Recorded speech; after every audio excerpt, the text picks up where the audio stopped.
Okay, guys, we are live. So for those listening at home, welcome to the Dungeon Musings YouTube channel. My name is Kevin Madison, and I will be your friendly... Actually, what am I going to be tonight? I think I'll be your friendly game master? Marshal? What are they called in this game? I don't remember. I think it's game master. Tonight, we were down some players today at fairly last-minute notice. So we elected, rather than carrying on with only 2 of the 5 in our regular Starfinder campaign, we decided to run a one-shot. And I dusted off an idea I've been kicking around for the last little while. And tonight we are going to be playing a session of Mayfair Games classic DC Heroes superhero RPG. My box set is the 2nd edition of that, but there's not really much of a difference between 2nd and 3rd edition. There's a little bit more of a difference between 1st and 2nd, but there's still everything that is recognizable in those editions are there. This is now 3 versions of a DC superhero old at the time of recording. And with me tonight to star in our session of DC Comics Presents Superman and Dr. Fate are the stars of tonight's session. I'll go the order I've got you guys on the screen here. Why don't you tell us, guys, who you are and who you're playing tonight. First up, we've got Carl. Hello, I'm Carl, and I'm playing Superman tonight. Nice. Kal-El, the last son of Krypton, and the... most Beacon. powerful hero in all of DC Comics. Exactly. The Man of Steel himself. And as well, we have Jeffrey. Hey everybody, I'm Jeff, and I'm playing Professor Kent Nelson, also known as Dr. Fate. And he can do anything. So, he's also the most powerful superhero in all of DC Comics. Nice. Not for nothing. Today we also got a view of what Dr. Fate will look like in the upcoming Black Adam film as well. And I've stolen some images from some of that preview material, which is actually where we got the casting for Dr. Nelson tonight. Now, Jeff has played, I think, 1 session of this before? Yeah, we played... or is it 1 or 2? Maybe even 2. 1 for sure with John, where we were both Green Lanterns in the Green Lantern Corps, I think. Yes, and then we also played a Suicide Squad, I think, one shot. Yeah, that sounds right. Okay, and then Carl, did you ever play DC Heroes back in the day? Amazingly, I've never played this game. Nice. Well, I owned it for many, many years before ever actually running it. It's been read to death.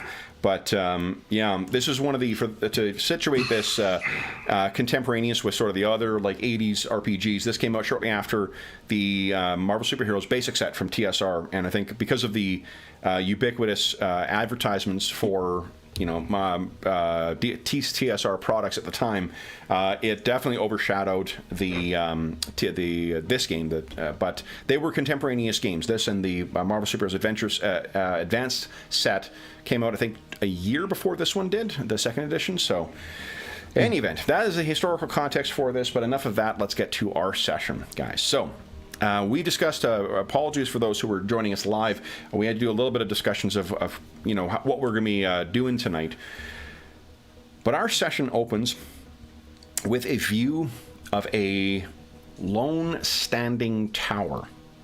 This tower seems to be rising up from a modern, kind of like, you'd think of it as being like a feeder community or a bedroom community, as it were. A real nice place.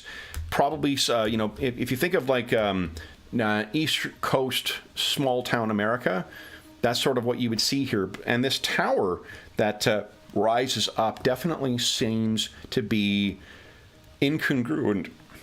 But no one seems to, we see a little farm truck go by. No one seems to pay any mind to this unusual looking stone edifice.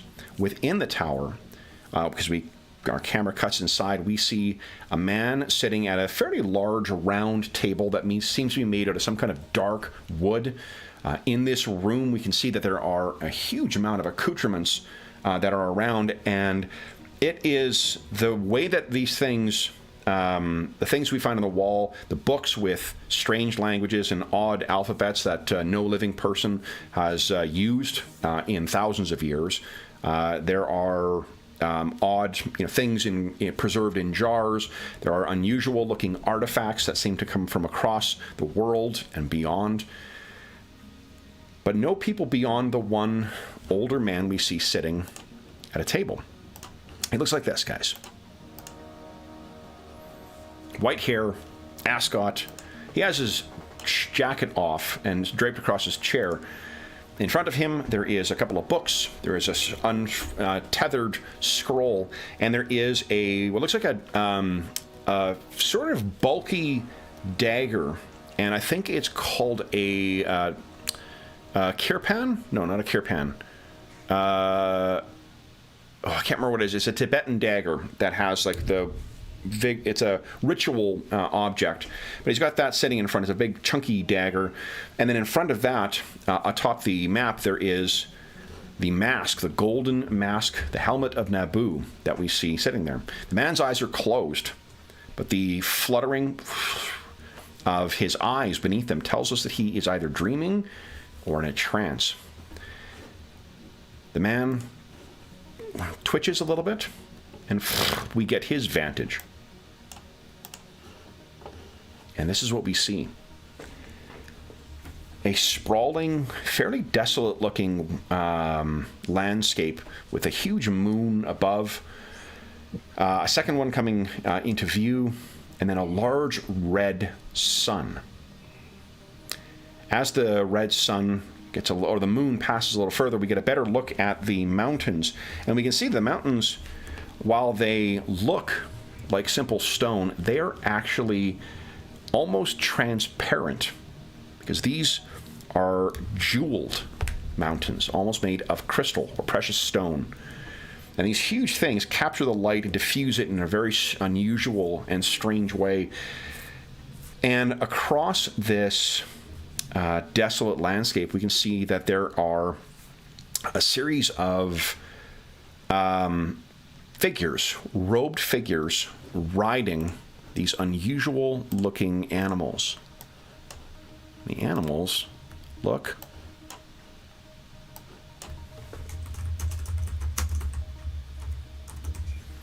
like this, guys.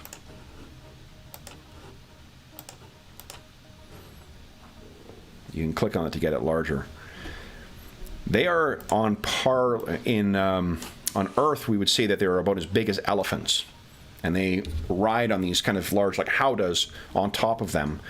All the figures have large, dark robes on. They ride up to this place in the midst of these crystal or jewel mountains, where there is a altar of some kind with unusual script on it. And Dr. Fate, you are viewing this as a passive observer. So you are there, but you are not presently there. You are currently maintaining an occult ritual in order to cross time and see more of this dream that you've been having for the last month. Mm-hmm. You follow these figures as they ride their way across the treacherous peaks and the paths that lead through the Jewel Mountains until they reach a twisted and unusual-looking city, seemingly abandoned. And you seem to know that this is the city of Zan. You don't know what that means, but that's what you know the place is called. The figures all lead up to, or join up to a one building. They find a secret passageway in and lead their way inside. Inside, leaving their giant steeds outside. They make their way up to through this winding staircase inside this structure until they reach what seems to be the ruined top of some kind of alien ziggurat. And upon here, they all spread out, and they all begin to speak in a language that you are certain has rarely, if ever, been spoken on Earth. They draw a bunch of invocations on the ground, and the leader of them seems to have some kind of stone amulet around his neck. As the moons move into a very specific kind of alignment, their chants and rituals begin to grow louder, and you notice, looking up, that as the two are passing, very faintly, there's a small blackened spot moving its way across the red sun. The invocations in this strange tongue get louder and louder until there's a flash of arcane power, and none of the robe figures remain. You can hear down below their abandoned steeds cry out, and all that remains is the amulet, the stone amulet. And the stone amulet looks like this.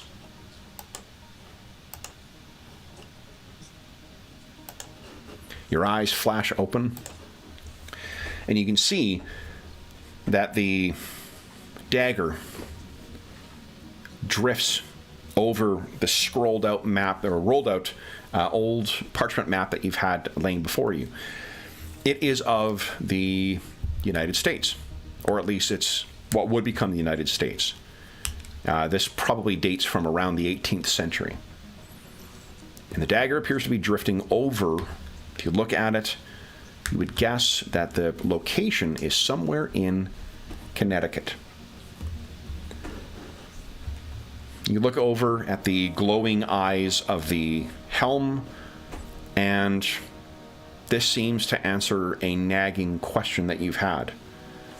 For one, it seems as if the dreams were not just dreams. There was some greater meaning to the visions that you've been having for the last month, and you were not remembering incorrectly.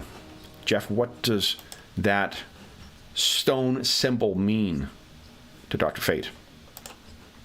Well, I think he would clearly know that that is the logo of Superman. Mm-hmm.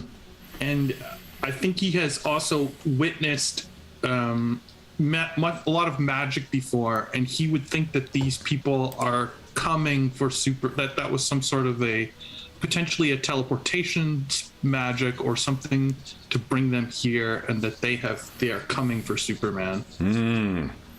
So what what he would think. Yeah. So what does Dr. Fate, or what do you then, what do you want to do about that? I think he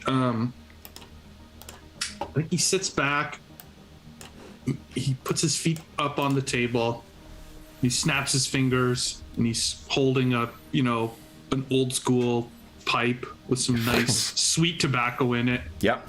He lights it up with a snap of his fingers. He takes a few puffs, and then he takes one big long pull on it, taps it out, gets up, and picks up the helmet and puts it on.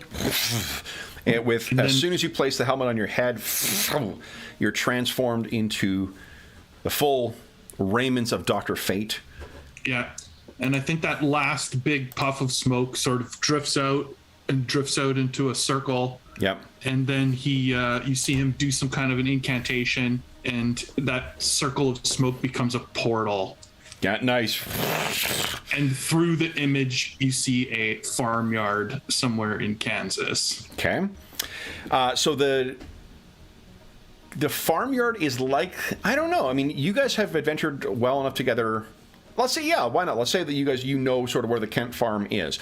Superman may not be living there at this time, but it's but that's where the knife led me, and I think it's the first place I would check. The knife was hovering over Connecticut.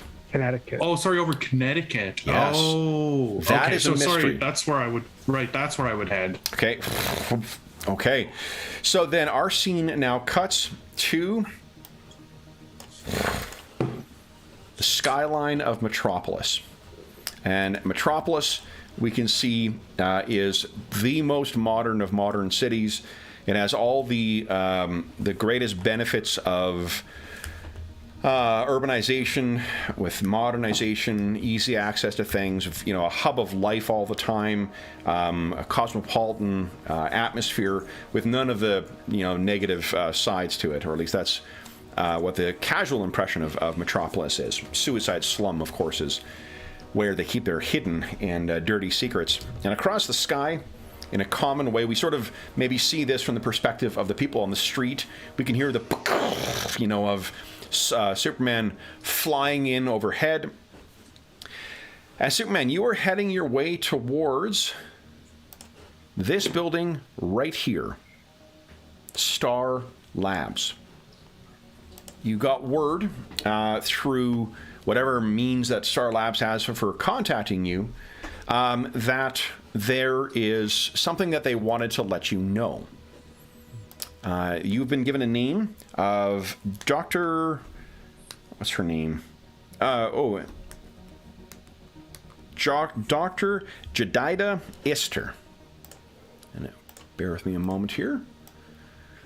Now, Superman, being the keen and intrepid reporter that you are, am I correct in thinking you're going to look up who Dr. Ister is before arriving? Yes, I will do that. Okay. So a very casual look on review of sort of like medical journals and whatnot. You find that you find a lovely profile photo here, guys, of Dr. Ister, and this is Dr. Jedida Ister, a Yale-educated astrophysicist who works at Star Labs. Now, Dr. Ister happens to specialize in like deep space telemetry, and that's probably what she wants to talk to you about. Other than that, they gave you no other information. Star Labs is sort of frustratingly silent on that count sometimes. If you had, if you were inclined to think of it, it may be because they really kind of like seeing Superman in person and talking to him, rather than just conveying the information. So, how do you think that Superman arrives at Star Labs? Well, he generally is pretty confident. He doesn't think ill of people, but Bruce says he should always be careful. So he's going to, as he flies around, he's going to give it a whirl around and look in with his telescopic vision. Sure. And see if everything is normal. Yeah, everything seems kosher. There's a bunch of scientists at work on bizarre and unusual things. There's a couple places that you cannot see on account of your X-ray vision is blocked by lead or similar, effects. And when you look through with your X-ray vision, you can see Dr. Ister appears to be at work with a team on some kind of calculation. Actually, why don't you do this here? Let's get some dice rolling. So you have, under your skills, I believe you have some ranks in scientist. Yes, I do. Okay. What is your score in scientist? 10. 10. That's pretty good, actually. So this is going to be a little advanced. I think I'll set the opposing value at a 12.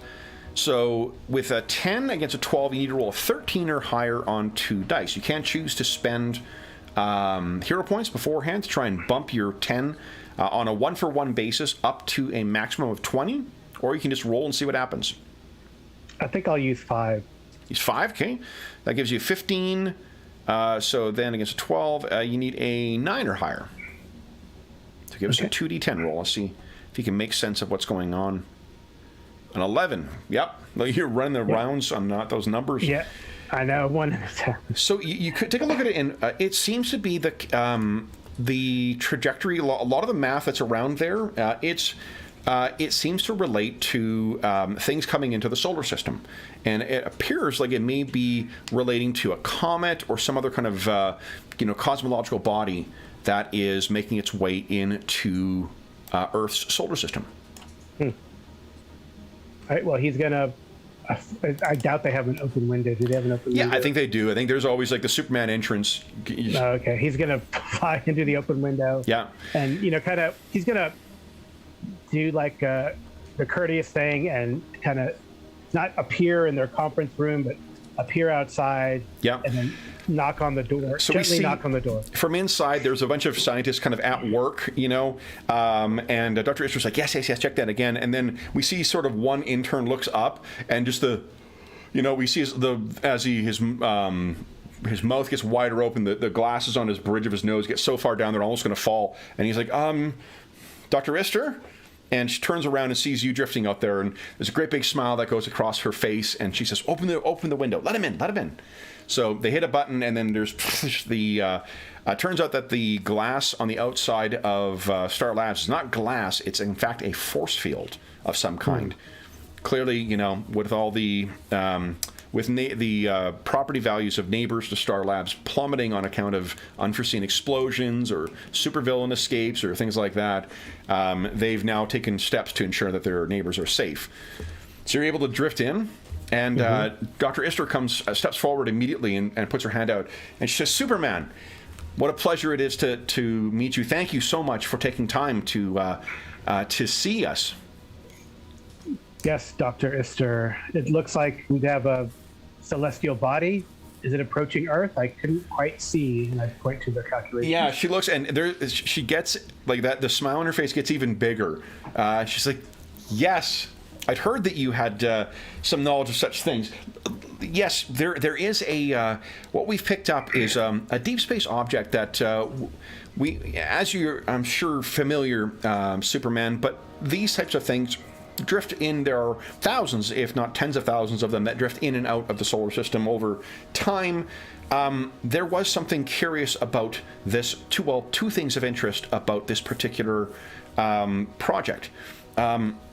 Allow me to introduce you to Dr. Liang, and gestures to a shorter Asian man who's standing there.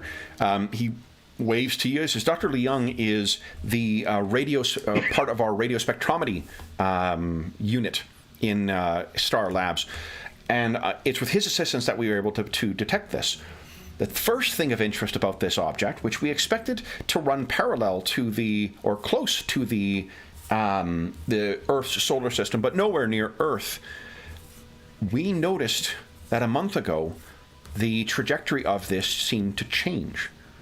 And while not close enough to cause any threat for Earth, it will be passing close enough to be visible to the naked eye in the sky. That caught our first attention. What caught our next attention was, and she gestures at some information on the ground, it was Dr. Liang that picked this up. Superman, how familiar are you with different radio wavelengths and the different frequency of different radioactive materials? And I can see in different wavelengths. Presumably, I am familiar with them. Yeah, you definitely are. So what they've got is. Let me show you these readings then. And why don't you give us one more sign? Well, actually, you know what? I'm gonna build on the previous one because you'll recognize this. Because this wavelength is something that is a kind of nagging, not only a nagging threat, but a constant reminder of your loss. Because it is kryptonite radiation.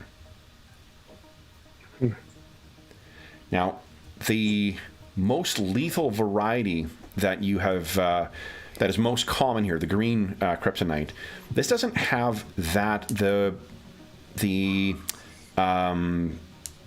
whatever the signature or the specific, characteristics of this reading.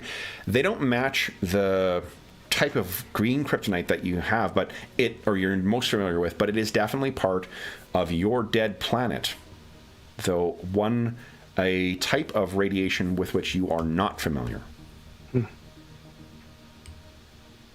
So she says, do you recognize it, Superman?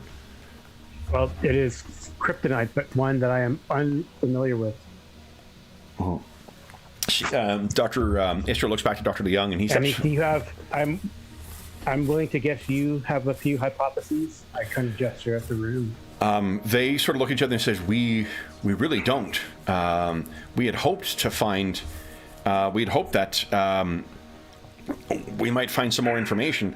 I know that in past, information shared with Star Labs has, in particular with respect to kryptonite, has been carelessly maintained. Of course, you know that Lex Luthor is always quite happy to try and fabricate false kryptonite or other ways that replicate the lethal radiation that kryptonite gives off, or green kryptonite at least.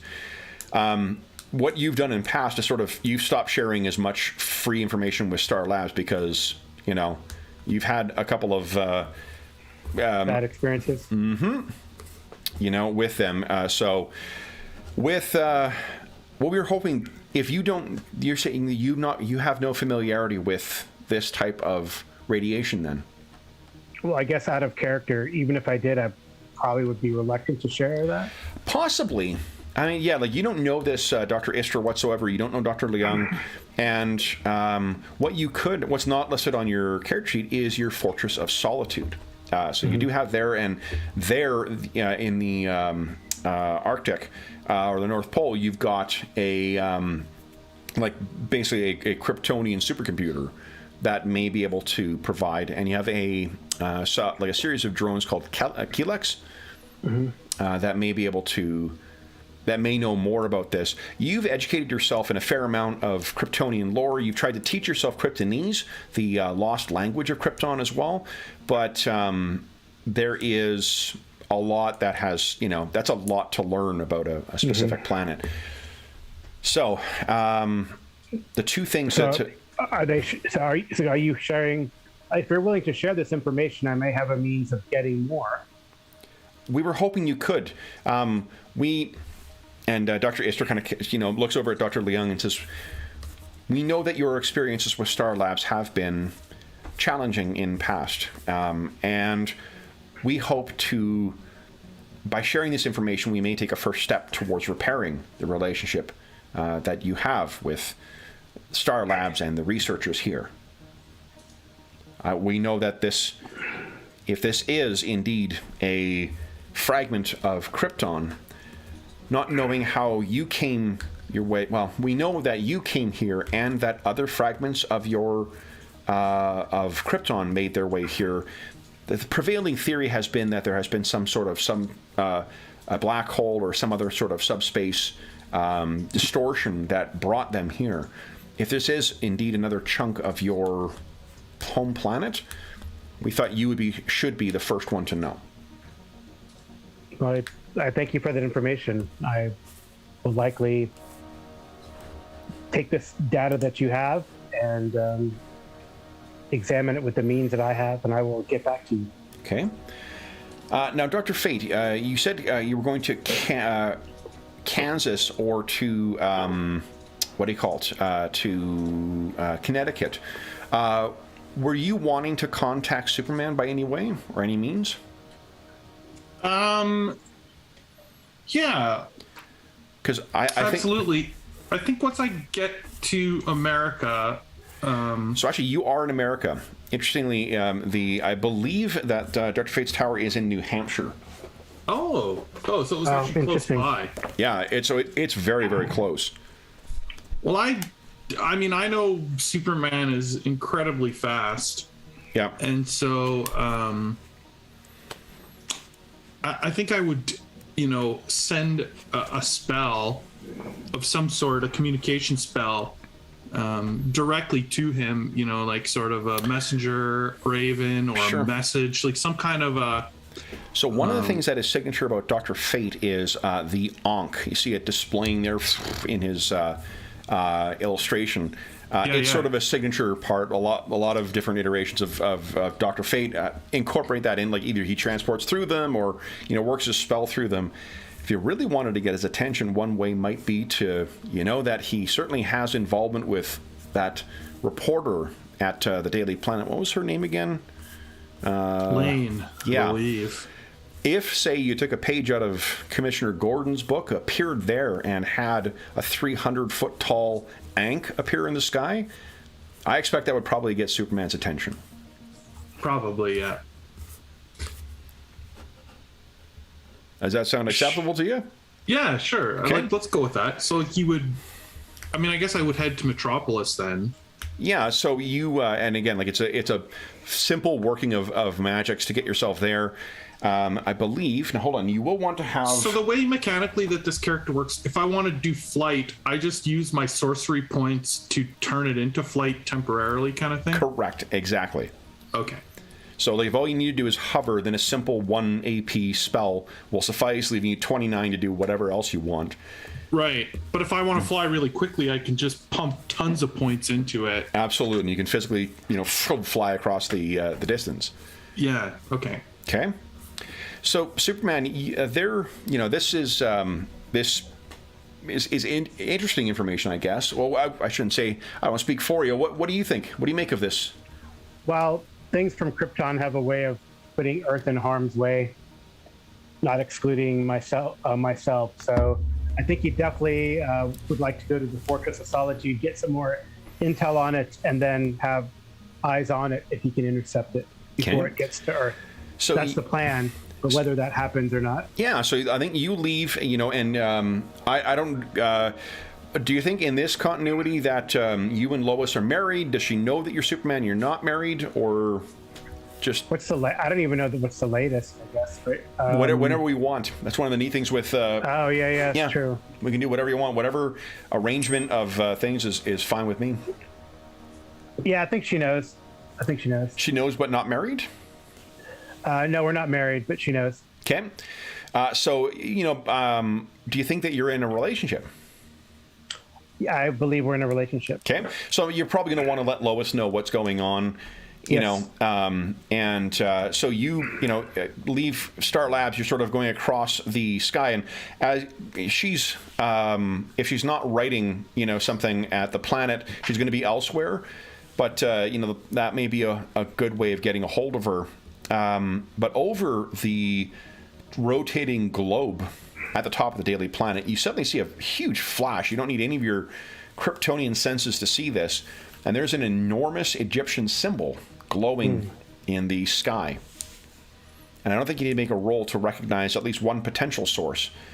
As you sort of increase your speed and you fly over towards it, or if you just spy over with your telescopic vision, I suppose, you can see the helmed and caped figure of Dr. Fate drifting in the winds above the Daily Planet. I think what you know about Dr. Fate is sort of what we talked about before. He's, when magic stuff kind of goes up, or it goes wrong, there's a handful of people who you may come in contact with. One is the Phantom Stranger, one is the Spectre, one is an infuriating man named John Constantine, and then there's Dr. Fate. So what do you guys do? Well, I'm going to fly towards them and hover. And I guess I feel like Superman in the latest things that I've seen always calls people by their first name, like he's on a first name basis with everyone. Yep. Like he calls Batman Bruce. Yep. So I guess this is Kent, right? Kent Nelson. Yep. What's this guy's? Yeah, goes, Kent is my first name. Yeah. Yeah. He goes, Kent, what can I do for you? Or are you here to do something for myself and Lois? Superman, I've come with some troubling news, unfortunately. I'd been having a dream, and I think that at this point I would sort of create like a visual display of the planet that I had seen. Does that trigger anything to Superman? Most definitely. The view of it, and you can tell me how he feels about this, but I mean, like, it's a live view of the Jewel Mountains of Krypton. What you see in the sky are the two of the moons of Krypton and the giant red sun, Rao, in the background. There are robed figures that, if you recreate everything in it, well, you can see those are the alien steeds. I think you've only seen them in visual representations. They're Rondors. Rondors used to be a ubiquitous steed for thousands of years for Kryptonians. Do you think Superman blurts anything out about it being Krypton, or saying, Krypton, or anything like that? No. Okay. He folds his arms. That's his only tell that he finds this interesting. Yeah. Okay. He says, well, then perhaps these are connected, and I tell him what I learned at Star Labs. Okay. There is some sort of Kryptonian object. It is not on a intercept course with Earth. It will be close, but it does resonate of Kryptonian materials. I was going to go travel to the Fortress of Solitude to plug in the data and see what the supercomputers there of Krypton could perceive. I'm definitely going to go look at it with my own eyes. Well, there's more, I'm afraid. Okay. I cast a ritual, and I looked deeper into the dream, and I saw these figures, and now it would be like the inside, it would show the robed figures or whatever. Yeah, and the robed figures, you can see that where they are riding through the Jeweled Mountains is into a place called the City of Zan.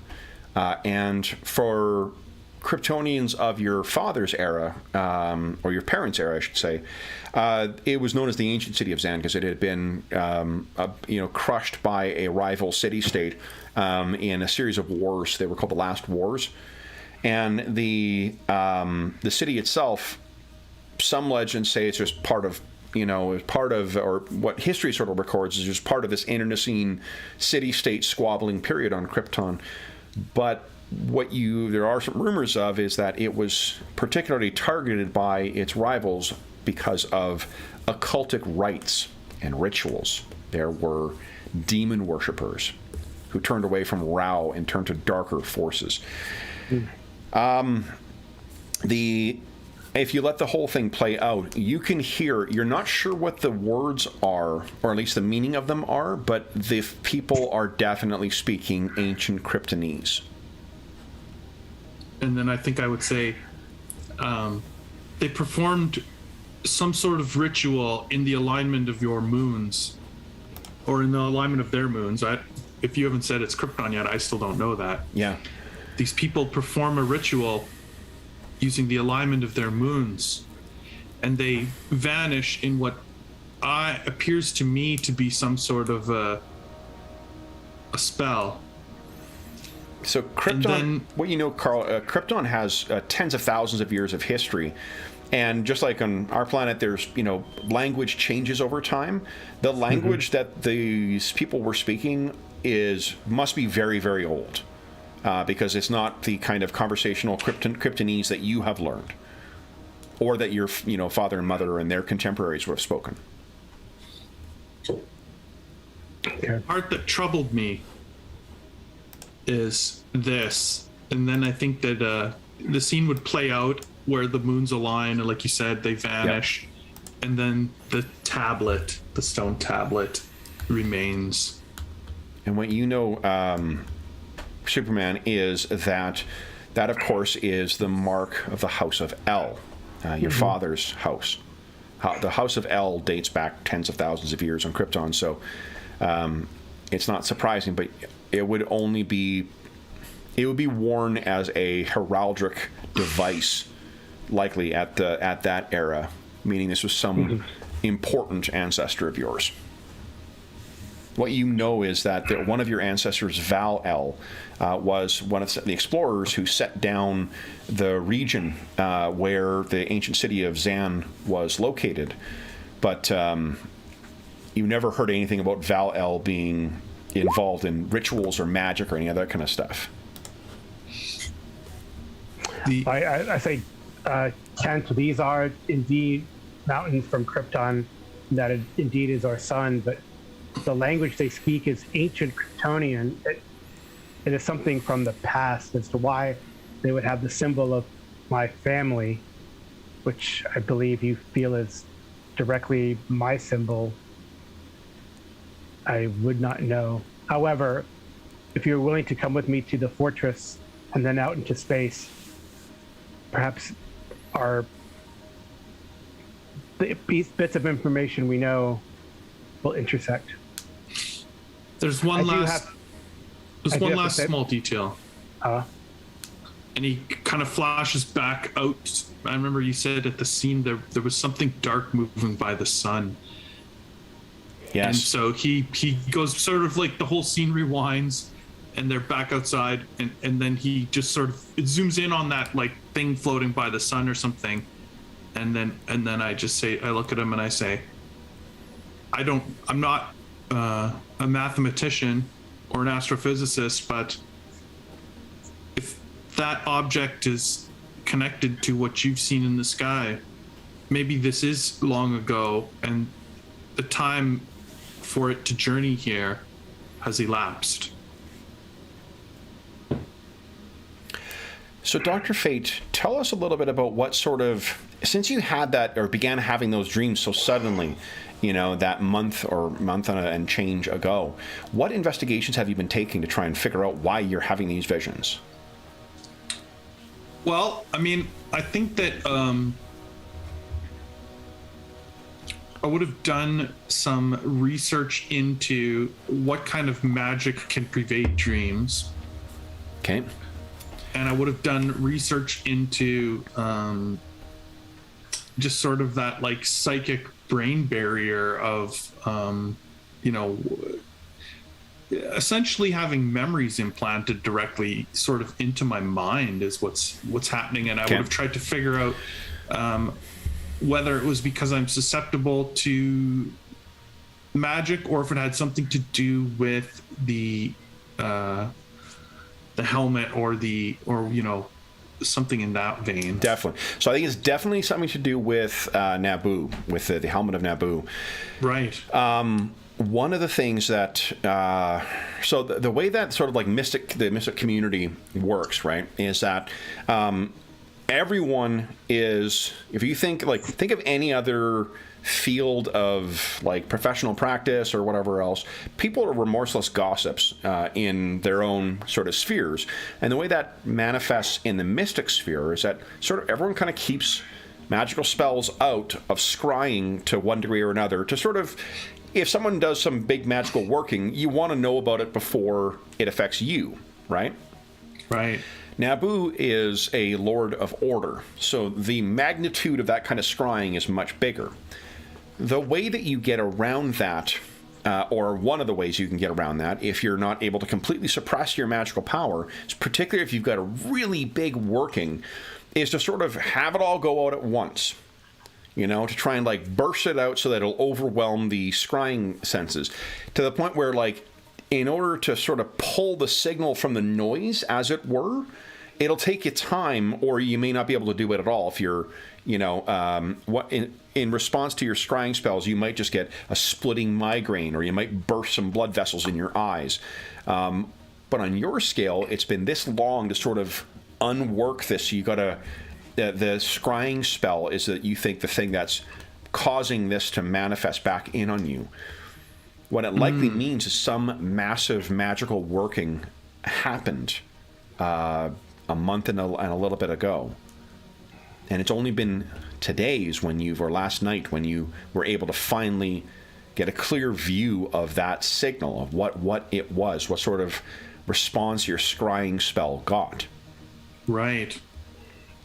And the hovering dagger over Connecticut, yeah, the source of the disruption.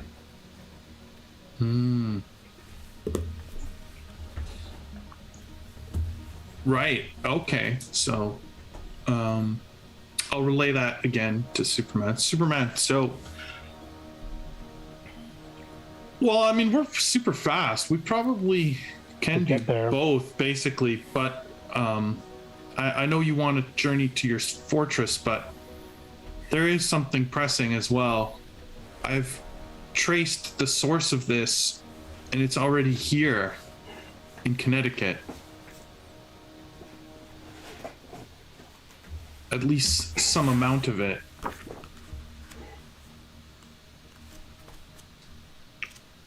Well, let us investigate that first, I guess, and then if that does not solve the issue, then, well, we'll have to travel further. But first I need to talk to somebody. Of course. Okay. So, Superman, what do we see happen next?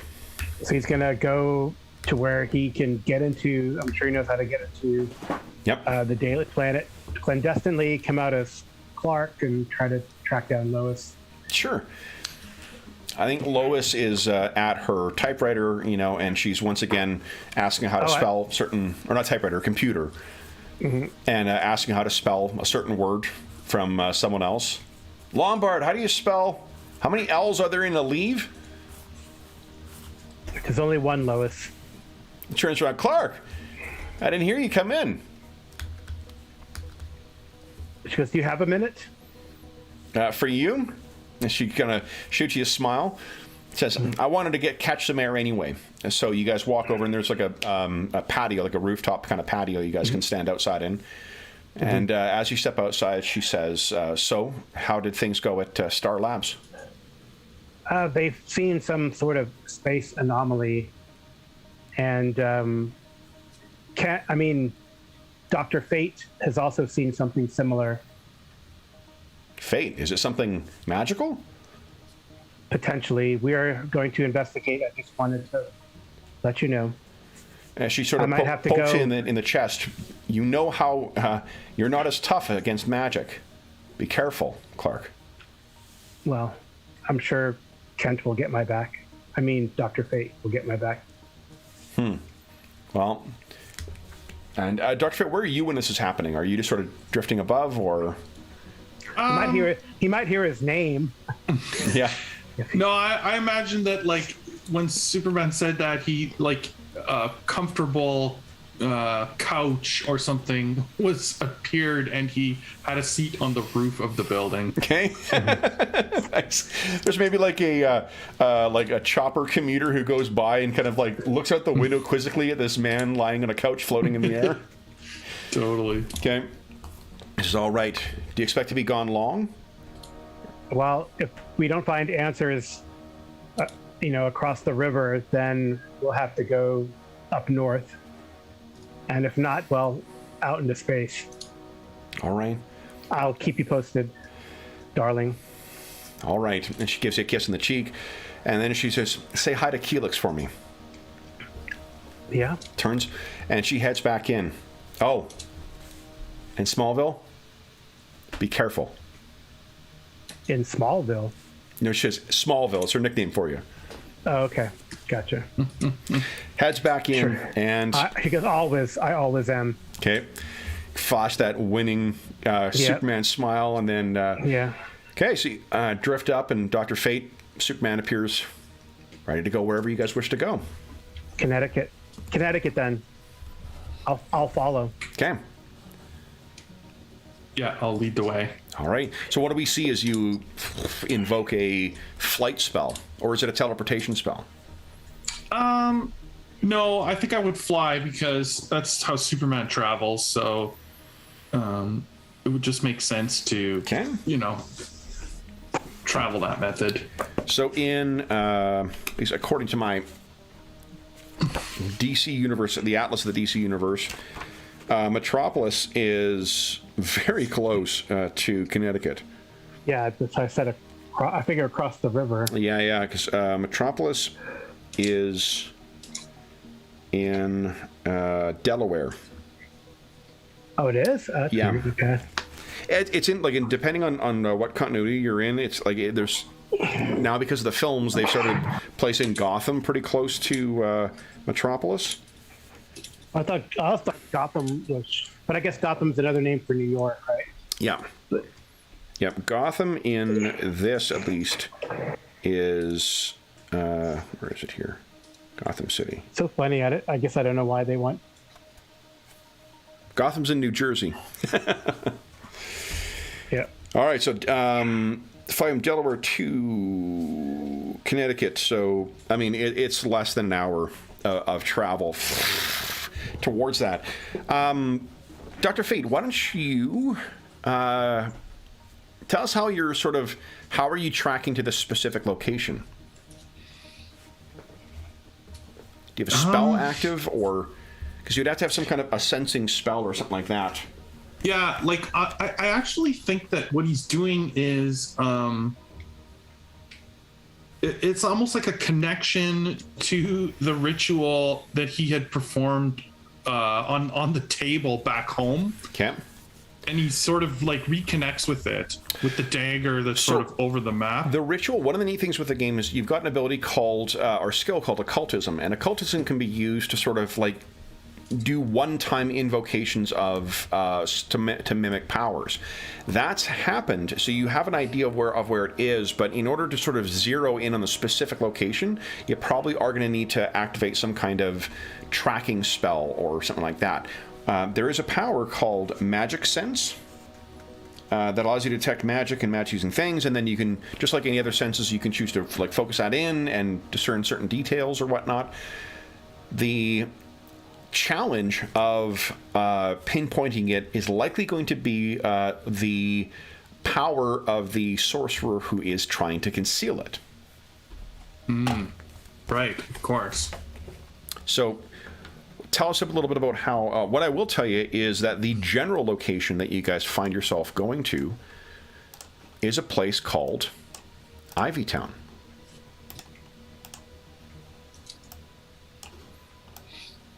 And you both know Ivytown is, at least in your circles, is the stomping grounds of a guy named Ray Palmer. Technically Dr. Ray Palmer, also known as the Atom. But Ivytown is also well known for Ivy University, which is a part of the sort of the in the DC universe, the like Harvard, Yale kind of Ivy League, field. So as you guys arrive in Ivytown, you can picture that the town it's like the idyllic East Coast college town. There's people walking around in leather jackets, and there's students going around. There's a sprawling university that sort of merges with the town. It's got that really beautiful and moneyed small town feel to it. Mm-hmm. What do you guys do after arriving in Ivytown? Well, so what I was going to say though, for the magic though, that I think he was doing is, as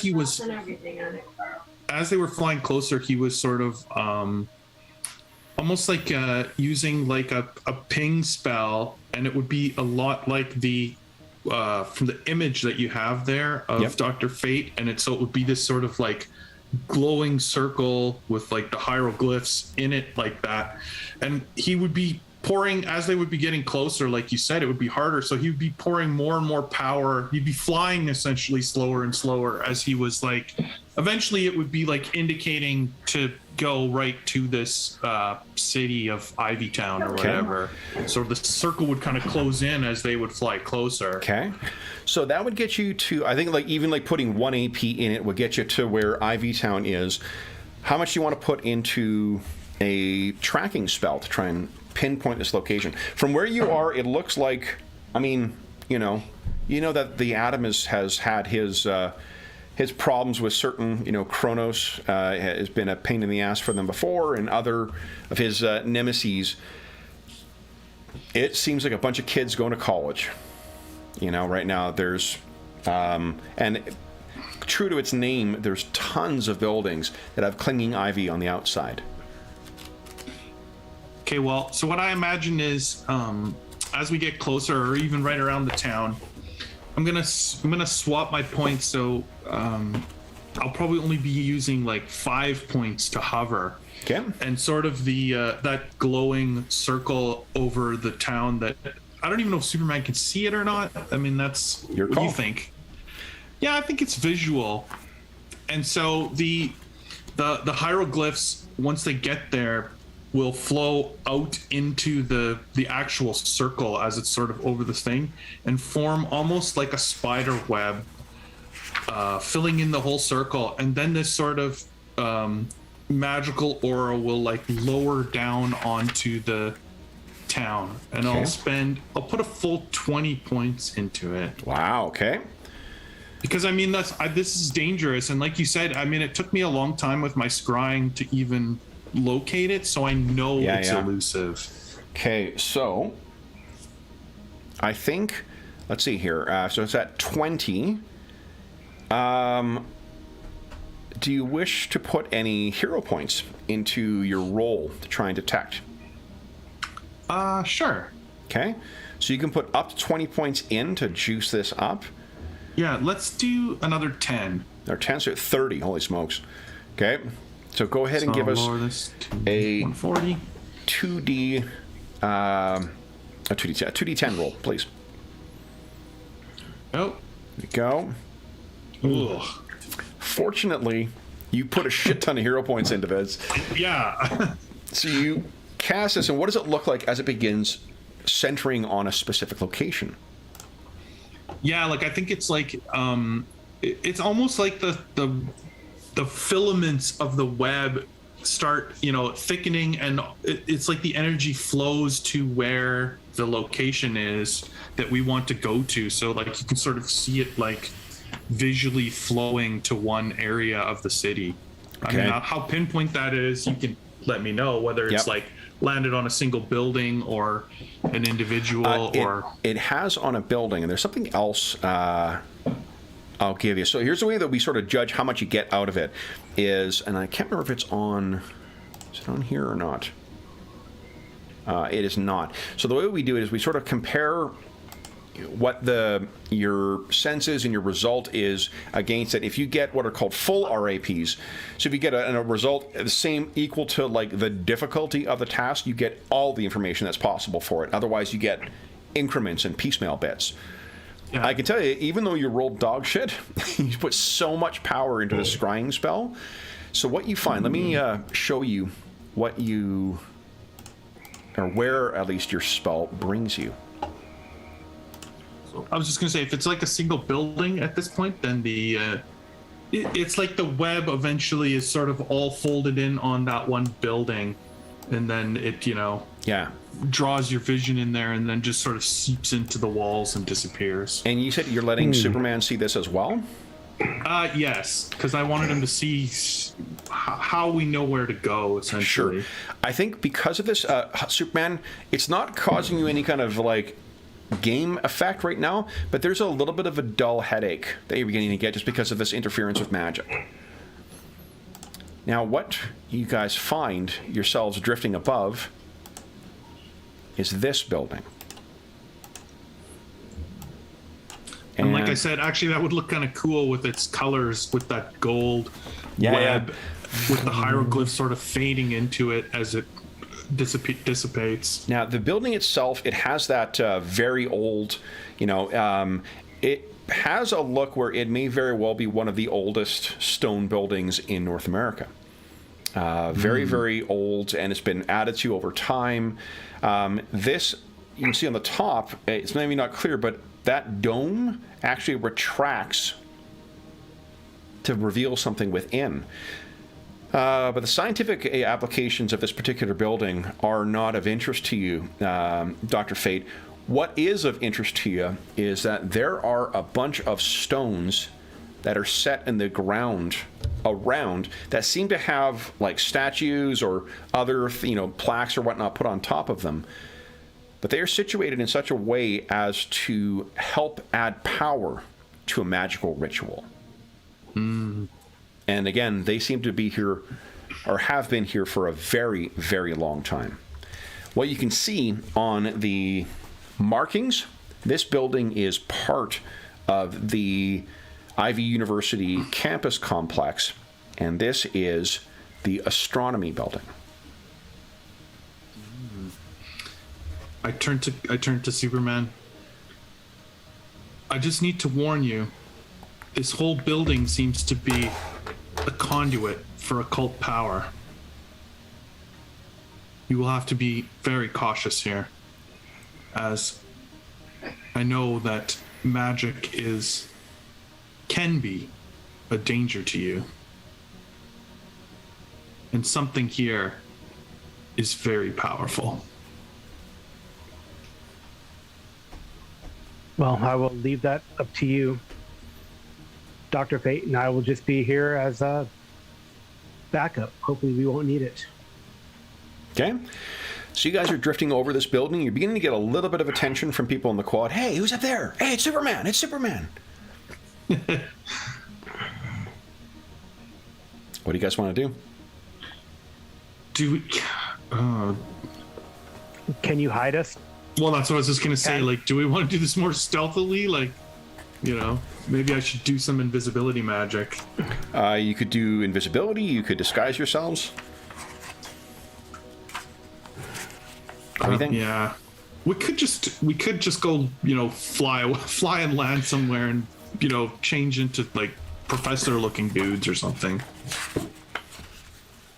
Yeah, so let's not be so dramatic. Yeah, exactly. I think we fly somewhere and change into One of something. the advantages, like there's the way the game has three sort of like broadly speaking different sort of like good things characters can get. You can get powers, you can get skills, and you also get advantages. Advantages are those catch-all that don't fit into the other two things. One of Superman's advantages is popularity, which means it's easier for him to do like positive related social interactions. Yeah, but if they're bad people, we don't want to. The risk to them hurting innocents, right? If we charge in. Okay. Right. Now I am a professor, right? Yes. Or no? I mean, Professor Emeritus, you are over 100 years old, so it's Right. Yeah. You're more of a But I mean- visiting. Yeah. Right. But yes, you're familiar with academia and like the necessary parts of that. Your speciality is archaeology, not astrology or astronomy. But Hey, is Adam around? Dr. Dr. Adam? Dr. Adam? Oh. Oh, no, not Dr. Ray Palmer. Ray Palmer is the Adams. the You definitely know where. If you want to check in on Ray, like while you're here, you could zip over and like take a look. He does not seem to be around. Yeah. He's a bit of a busybody. Yeah. Not busybody, Well, but let's fly over there, hide there, and then we don't have to go out of their campus. We just go check Right. on Ray, and then he's not there, so now we'll hide or Do you want to be go in? less, be more discreet. Right. Do you want to go as your alter, or would you like me to conjure you something? Just make me look like a student. I'll carry your books for you, Kent. Simple enough. okay. So, what is the uniform that Kent Nelson gives him? Something with the like the hoodie of the local or of the university, like some Yep. real dorky student looking outfit, right? You gotta give him glasses so no one recognizes him. Yeah, of course. Yeah. Of course. So yeah, there's a quick gesture, and we suddenly see you're transformed into the college age, perhaps a little old for a student, but college age Clark Kent. And what do we see Dr. Fate transform into? I think he's not afraid to just go, my identity's very secret, right? You do have a secret. It's not publicly known that Kent Nelson is Dr. Fate. Right. So that means I'm just trying to think of how much he would protect this. Like, would he head in as himself and use this, you know what I mean? like, and show up as Professor Nelson kind of thing to investigate this, or would he create some kind of alternative? You do have professor? one of your two secret identities has another like easy excuse for why you're being nosy. Clark Kent is a award-winning reporter. Right, that's true. I mean, we could have done that too, but I think at this point we'll just go full disguise, and I'll just go, maybe I'll create some credentials because do I figure out that this is the astrology building? Most definitely. Or astronomy? Yeah, Sorry, you can see though, like there's that sign like to guide people or like lost students or whatnot around. Yeah. Am I in the right layer here? I am. Yeah. Okay. I like create some kind of like obscure Switzerland university name or something. Okay. Professor of astronomy. Sure. Some kind of badge, right? All right. All right. So you've got the full tweed jacket with the elbow patches kind of stuff. Totally. All right. Maybe an eyepiece. Nice. All right. So you do this surreptitiously. Doesn't appear that anyone's seen you. What do you wish to do next? Let's go investigate. So tell me, where are your sorcery points right now? How much is into this disguise? Well, disguise is pretty weak, right? So I think I would be using about maybe like, is 3 points enough? Like, I don't know how many points. Three points. So the average person has a two APs in everything. So 3 points means there's a good chance I'll see through your disguise. Okay. Oh yeah, but okay. So then like 5 for each disguise, maybe? 5 is still only, I think they need like a 13 or higher, 13 or 14. If you want to have like an impenetrable, like no one's going to accidentally see through it, 10 points is a good benchmark. Okay. Like looking at the action table, 10 points against 2, they need to roll 21 to get it. Whereas if they need a 5, well, actually 5 is pretty good. 5 is they need a 15. Right, a 15 on 2d10. Yeah. So 25% chance? Yeah. And that's like for, yeah, okay. Let's go with, I'm going to put 10 points into Superman's disguise. Okay. But I'm only going to put 5 points into mine because I'm much less concerned. I'm more concerned about someone figuring out that Superman's on campus than, Kent Nelson, who. Yeah, I think. I'm not as worried about myself. Yeah, what I'm quickly looking here is I actually think. Or do I just do it as one spell? Yeah, and I think one like 10 total? and you'd be able to cover both. Oh, okay. We would use the same modifiers of like multi-attack. It's just it would be one easier for them to find if it's on multiple people. One column easier.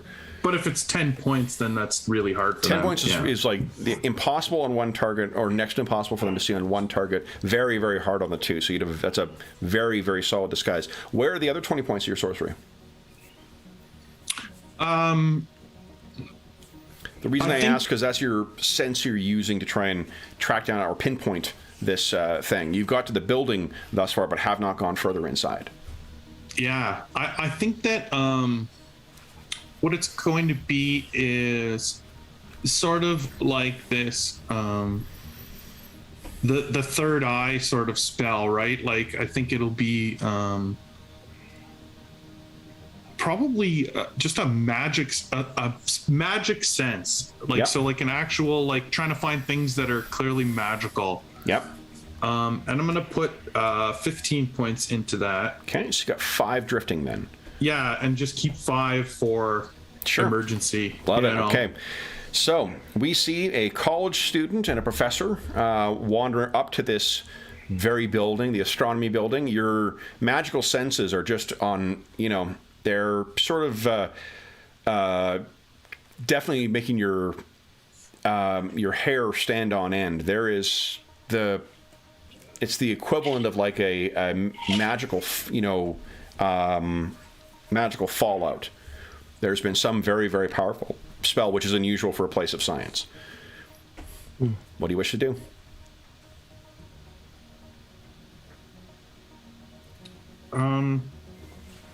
Well, first investigate the stones or statues that are outside the building. Sure.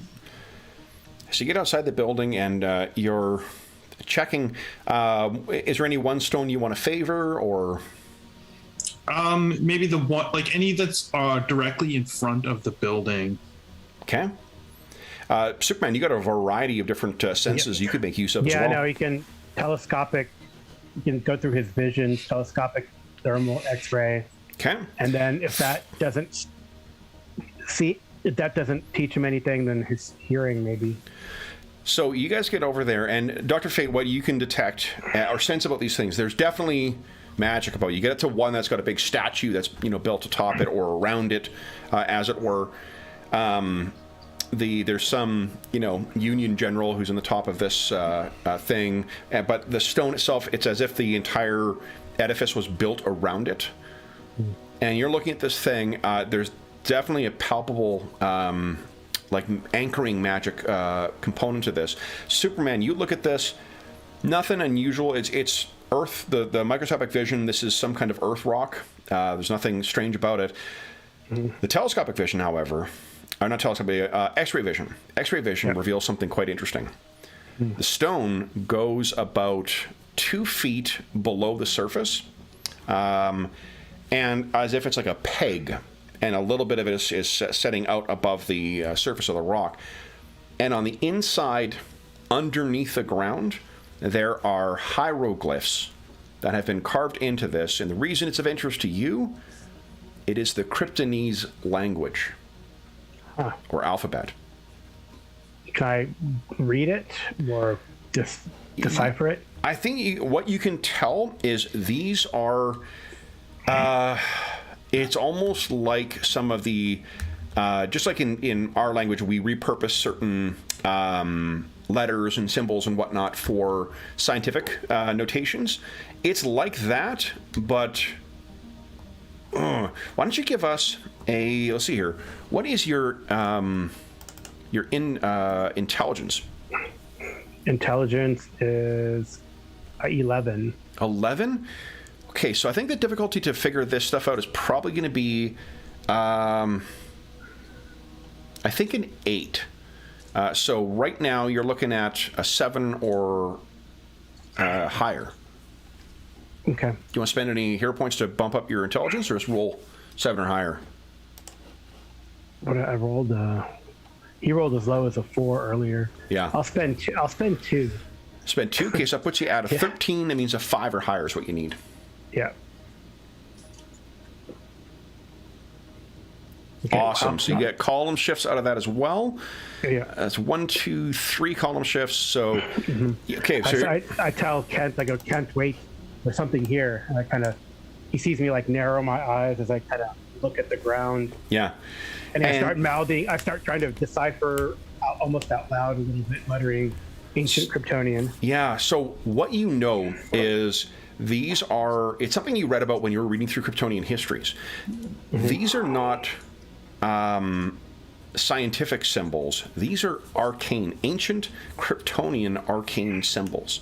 Part of think of like a Kryptonese equivalent of Hermetic magic with symbology and whatnot that has a vaguely kind of scientific quality to it. That's what it is. And because you rolled so well, I can tell you that you actually have come across something like this before. There's a reference. This is something to do with the Phantom Zone. The Phantom Zone is something that the Kryptonians discovered through technology, or were able to access through technology, and you have your Phantom Zone projector that you can make use of now. But before the time of science ascending on Krypton, there was a time of magic. And during that time, it's said that there were sorcerers who could access the Phantom Zone. They were called the Wizards of Juru. Juru is a secret and hidden valley deep in one of the Kryptonian mountain ranges. Not the Jewel Mountains, but near there. And in fact, some of the symbols you see here are similar to what Dr. Fate showed you you saw them speaking in that vision of his. Okay, I relate this to Dr. Fate. What do you say? I say, it looks like these are ancient Kryptonian, believe it or not, arcane symbols. They seem to be related to the Phantom Zone, and there was a time in Kryptonian ancient history where magic was ascendant. Much like, I guess, here on Earth, I am not sure, but these are symbols related to a sect called the Wizards of Juru, who lived in those jeweled mountains you saw in your visions. Is the Phantom Zone something that is specific to like Krypton history, or is that something that's magical that Dr. Fate would have heard of or would know anything about? Why don't you give us... you know what? That's awesome. I get to make you some actual game stats. The Phantom Zone... what did you say? I was going to say something. Is there any... Can I be in contact with the Fortress of Solitude? Can I, Yeah. Because while we're doing all this stuff, I do want to send them information on that Kryptonian artifact that's flying through soul space right now. To let them do stuff. Sure. So let's do this first. Let's see about. So Dr. Fate, what is your occultism again? 15. Occultism. Bend your skills. Let's see. Oh, 16. 16. Okay. Ooh. Yeah. Currently, your DC is a 5. Okay. You want to roll Well, against let's that? roll on it. Yeah, let's Yep, roll good. on that. Because that's pretty good already. Come on. Yeah. Okay. One column shift as well too. So you're aware there are a lot of like transitory zones in Magic. The Phantom Zone seems to be one that was perhaps. I mean, you've never been to Krypton. Naboo, as far as you know, has never been to Krypton. But it could very well just be that it's something that is easier to access from Krypton. The sort of metaphysical, geography could have been easier for that to be a place where they could access. And once they learned that trick, they just sort of kept carrying on. And Kal-El now does it, makes use of that Phantom Zone projector because that's what his ancestors did. It's a place you could travel to with magic. Is it like another plane of existence? Yeah, but I mean, like, there's other different planes of existence as well, too. Limbo, there's a pocket dimension in the center of the Earth called Scartaris. There is, there's numberless regions that are like that. The other realms are many. The Phantom Zone just happens to be one that the Kryptonians had a great deal of involvement with. Does that answer your question about? Yeah. So it's something I would understand. So it makes me think back to that ritual that they were performing. I do some kind of relation to the magic being performed. I know it's in another language and all that, but being an occultist and, having seen a lot of magic, could I tell if what they were doing is some kind of planar, maybe they made a planar jump, maybe they were using the Phantom Zone in that ritual. So let's see here. They did vanish. That's so certainly... like that's why I'm sort of like playing it in my mind, like if I thought it was a ritual of like. So here's what I'm thinking. I imagine. I mean, this is my imagining. Of course, it's not the real world, or there's no logic to it, but that there would be some similarities to the magic, to the hand motions or to the intonations or something that would connect the magic through any realm or any casting, where there'd be hints of, be it a consumed component or. So here, allow me to give you another little bit of information about game mechanics. There is a power called Comprehend Languages.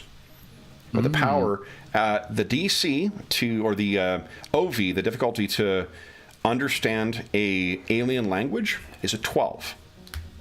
And I'll bet you, if you understood Kryptonese, that it might be a lot easier to figure out what that ritual actually means. So what does that mean? That means if I spend 5, it's like if I spend 5 points on this, it's 5 versus 12, or what? Correct. And where's that on the chart? Action 5 table. versus, here's the action table if you want to see it. 5 versus. I have it open. 12. Okay, yeah. 5 versus 12 is an 18. You could, so one of the ways you could handle it is then spend 5 hero points to dump it up to a 10, which would give you a 13 or higher. All you need is at least 1 result AP, and it resists with with a 12 as well. So 10 against 12 with no column shifts is zilch. You would need to at least roll 1 column shift to be able to get a success on it. So what we could do is put more points into it as well, and you can it basically, like, your turn is what it takes to sort of rework the numbers on your sorcery.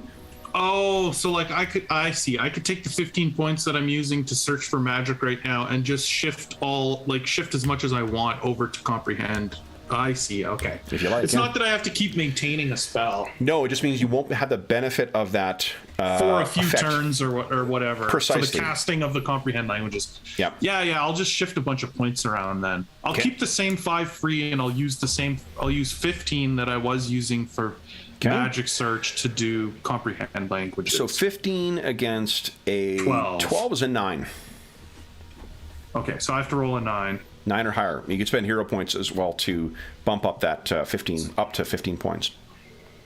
I'll just spend. So if I spend 5, then it goes to 20, right? Yes. That's how it works. You add it, and then you do it. Change the chart you add position? to the score to it, so that would bump your score up to a 5. Up to 20 means a 5 or less then. Yeah, that sounds better. Okay. And more likely for a column shift, Okay. right? Yeah. Well, in this case, you'll be using the result of 15 versus 12, so you're guaranteed. Awesome. So you're guaranteed to get it. Yeah. How do you think you activate, like you get yourself to understand Kryptonese? I think honestly, you said Superman could speak it and had been teaching himself it. Yeah. I think it's sort of like a pull. Maybe as Superman is sort of like reading the Krypton on the bottom of these columns, he's sort of pulling that knowledge directly from Superman. Sure. So you gesture, there's a flash of golden light, and you can now completely understand Kryptonese. So now, with that in mind, I think the difficulty will be now a 10. So give us another occultism check. You said it's 16? Yeah. 16 against 10, you need a 5 or higher right now. Okay, let's do it. Cool. Nice. Okay. So what you know now, having now heard the context and sort of relying on your understanding of magic, it was a teleportation spell.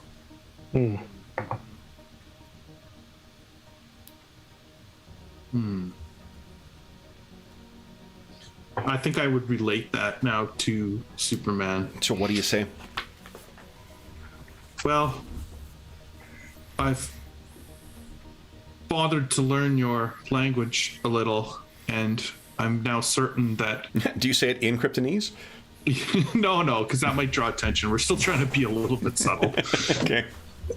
Maybe I say one word in Kryptonese. Maybe I say the, like, Kryptonese in Kryptonese kind of thing. You know, like, just that part, right? Like, how you would properly say, like, a place name or a people's name if you could speak their language. And then I'm certain now that they were using some kind of teleportation magic. So do you think they're here? You know that the version, unless they were hermits, the dialect of Kryptonese that they were using is thousands of years out of date from what Jor-El spoke and what you've learned. Right. Well, in this universe, is Krypton destroyed? Oh, yeah. Yeah, so it had to be long ago, right? So... Right. Well, Krypton died when, or exploded when Superman was a kid, and Superman's only really in his, 30s? Right, but it still means that it's at least Superman's lifetime ago. Right, and the dialect that that was in the Vision, Superman recognizes it as being thousands of years out of date. Or here before. Right, but that doesn't... I guess to me, as a magic user, and especially as someone who's using Egyptian language in his magic at times, it doesn't necessarily... That part doesn't necessarily place the time for me 100% because they could be using ancient Kryptonian... There's a difference between what was spoken in their rituals and as you were following them along, what they were speaking. Oh, I see what you're saying. Yeah. Remember, because you were drifting along with them in your, a sensing spell. And which were they speaking when they were just traveling? The ancient Kryptonese. Oh, okay. Yeah, okay, that's fair. Right. Sorry, Jeff, I should have made that clear. Yeah, right. Because I was just going to say, in the spell part, it could be that they used the ancient language to cast a spell. Yeah. Okay. But they were speaking it. Okay, so I would say if they are here or came here and made this, it was long ago. Does that mean that there's more of your kind here on our planet? I'm certain of it.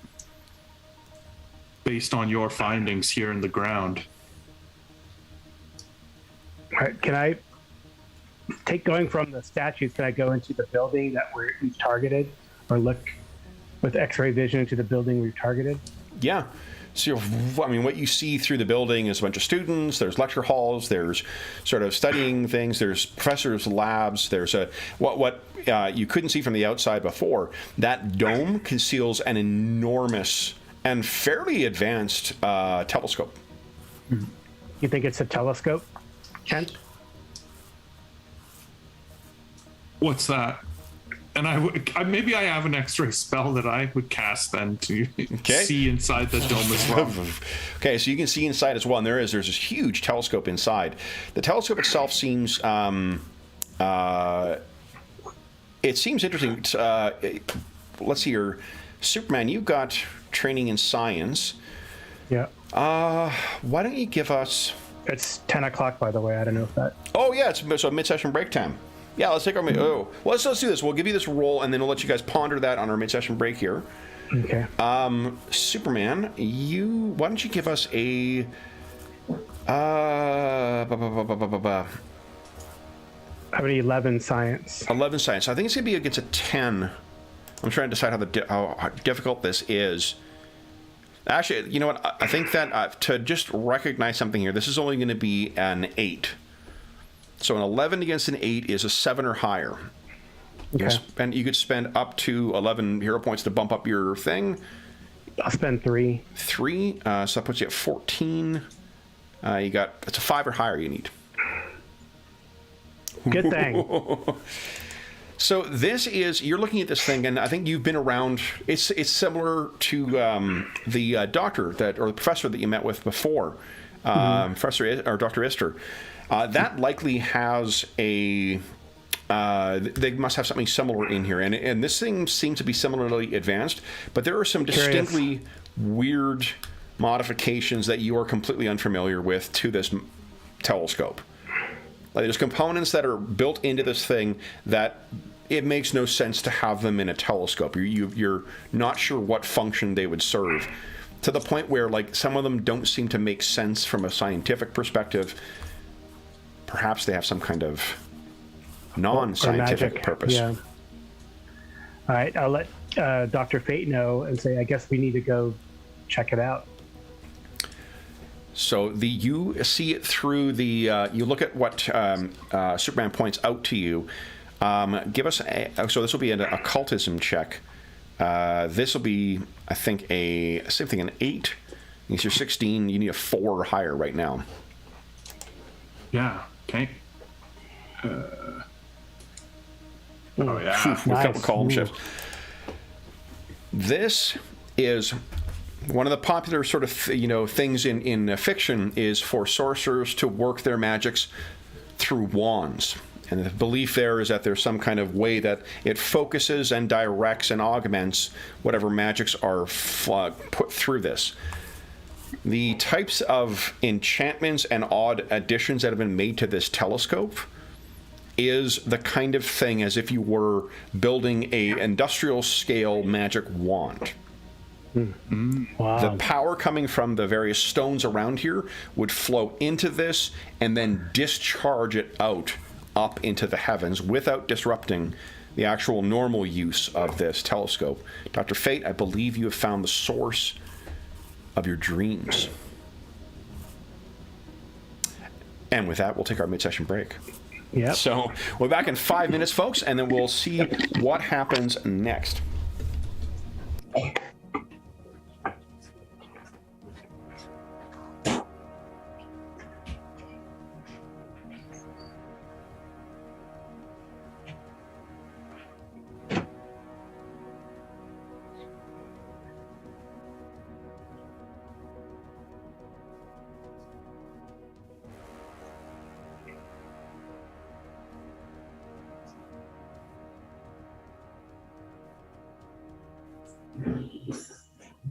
A good drink. We didn't finish our flow, did we?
Yeah, cool.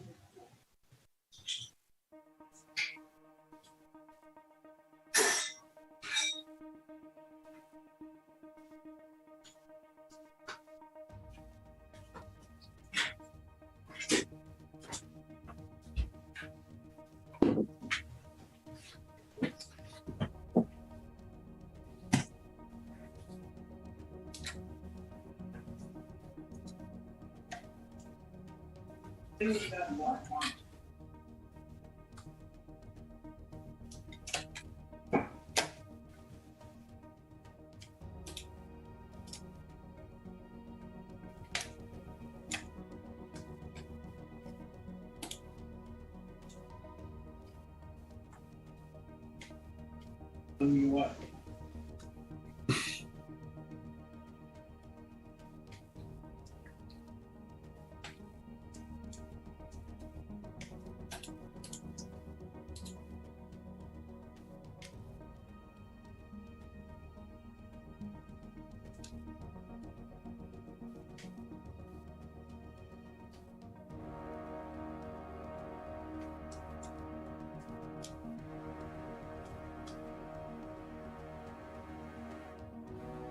Okay.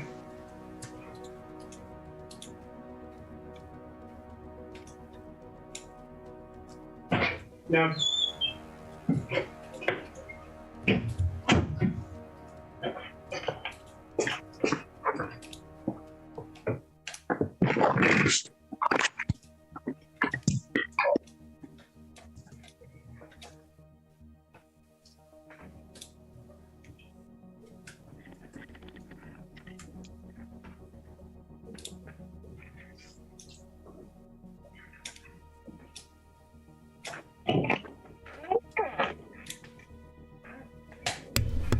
All right. So I wonder what mysteries await you guys in the astronomy department. I wonder if I can quickly find a picture of the Fortress of Solitude in the event you guys go there.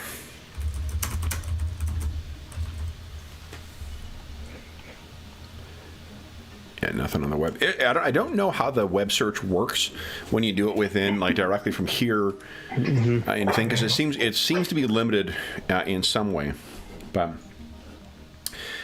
anyway, guys, so we when we left for our break, we left our heroes at Ivy University in Ivy Town, standing outside the Department of Astronomy's building, where there are some very weird modifications that have been made, occultic, some might say, to the telescope. So, what do you guys wish to do next? Maybe some research into who built this telescope. Okay. How are you thinking about doing that? Well, I'm wondering if there's some kind of history or... You guys can assume, I mean, it's a modern day, you guys can assume that you have things like smartphones and, I mean, Yeah. Dr. Fate, you may...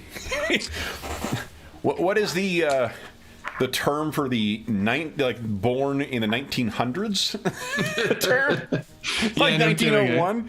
Whatever that generation is, you're like the, our antediluvian boomer. So maybe you're not quite as conversant with it, but Superman's a reporter, in the modern era, so you certainly would be conversant with that. What you find is, if you're looking through the information, is that so there's an interesting history to the Ivy University construction. The original founders of this particular building, in this you find in the like history web page with the about the faculty, founded by a guy named Howard Robert Solomon, a professor of what do you call it, of astrology, and over the years that became a astronomy as opposed to astrology, or it was always, I guess, astronomy, because astronomy certainly has been back to the 1800s. It's actually a generational thing, oddly, and for whatever reason, maybe this is the way that like Ivy League universities tend to favor that kind of nepotism, but it is Howard Robert Solomon the Eighth, who is now currently the tenured chair of astronomy in Ivy University. And it's his family, the Solomon family, that once again paid for the recent upgrades. Astronomy, what you guys would know this, is that astronomy on the East Coast is really a dying breed. If you want to do astronomy, you need to go further to the west where the urban glare doesn't fuck up your instruments and stuff like that. And yet they have paid for this incredibly expensive thing to be installed here to be able to do actual live research, and compete with the institutions out west and elsewhere in the world, for that matter. But yeah. Okay. What do you guys make of that?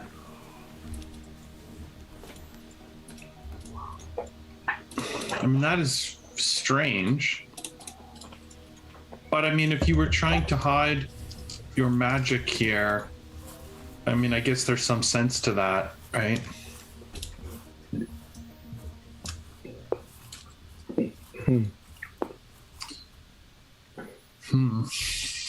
Is there any telltale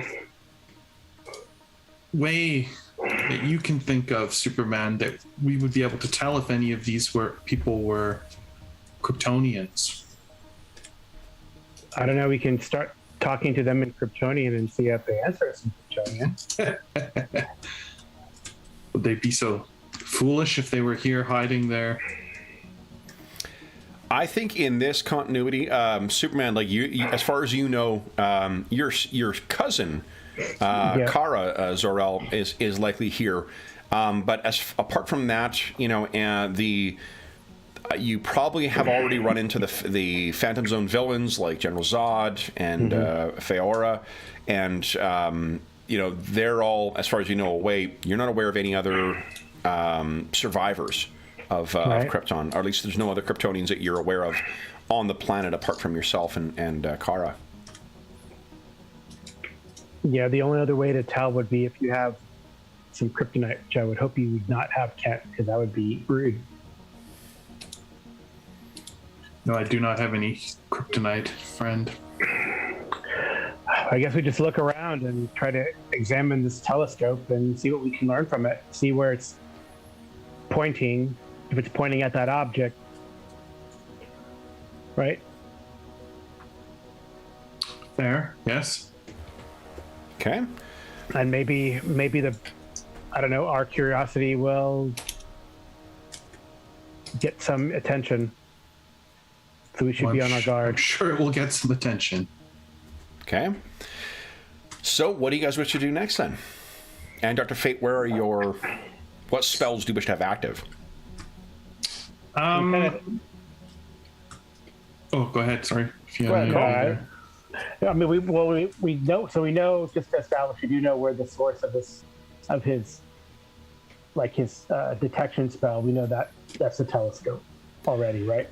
No. What he has, his points were in the comprehend languages spell. So what you've seen, the fact that he was able to recognize it as like a focuser or a foci, I guess, or a lens of some kind for magic, that's just his occultic knowledge. Okay. Right. So we still don't know the source of this cult or this activity, this arcane activity, really. No. Okay. What do you guys think? Well, Superman's going to be on the lookout for any Kryptonians. I don't know if it's a way to tell. I don't know if they have like a particular physiology that could be discerned. If you studied their cells at a microscopic level, you could, but like looking around and studying each individual with microscopic vision is going to be tricky. Take a long time. Yeah. If there's a single individual that you wanted to do that on, you may be able to detect that. Because I think that like the way that Superman's powers are explained is sort of like that your cells metabolize solar energy or yellow sun energy in a different way. So if you looked for that in them, then that would probably be a way of telling them apart. But otherwise, I think that Kryptonians are otherwise almost completely identical to humans, Right. physiologically speaking. Yeah, I could just use like super breath, and anyone left standing will be Kryptonian. We're trying to But keep a low hopefully- profile. Yeah, hopefully it does not come to that. So I would say let us go to this telescope, see what it's looking at, see where it's pointing. That could, and if someone stops us from doing that, well, then we know who we're dealing with, or maybe they won't. So I mean, it may be enough just to use your credentials, Kent. Exactly. Our fake credentials. Okay. Or give it. Well, that would be mean to give him that lady's name from Star Labs. If there is some kind of threat here, then that most definitely would be, putting her name out there for danger. Yeah, we wouldn't do that. Dr. Fate, what spells do you wish to have active? Or are you going to leave them where they are right now? Well, no, I think that we still have the 10 points in the disguise. Yep. What you were saying before was like, so what I think I'll do is I'll split them evenly right now, and I'll put 10 points in the disguise, 10 points into back into that sort of magic third eye or whatever, where he's like trying to perceive any magic items or There's we don't see it, but like the visual effect would be we see like your helmet almost appear very briefly, glowing, golden light coming from your eyes, and then it vanishes once again beneath the illusion. And then the third split, the other 10 points, I'm going to use to do what, like you were saying, like magically cloak us. So like we have this sort of disguise that is like the visual and whatever disguise, but then I'm also going to do like a protection, from scrying and from magical vision. Like, absolutely. So they're trying to do what I'm trying to do. If someone takes a step into your tower, they most definitely are likely going to trigger some scrying wards. So that's some prudent magic on the part of Dr. Fate there. Yeah. Again, I think as it takes effect, Superman, you can feel almost like a static charge on your skin as it sort of takes effect. Definitely uncomfortable. Magic doesn't make you terribly. Yep. So you guys step into I think I give him like a sorry apology look as I do this spell, because I do know that it's sort of something that he does not enjoy. Okay.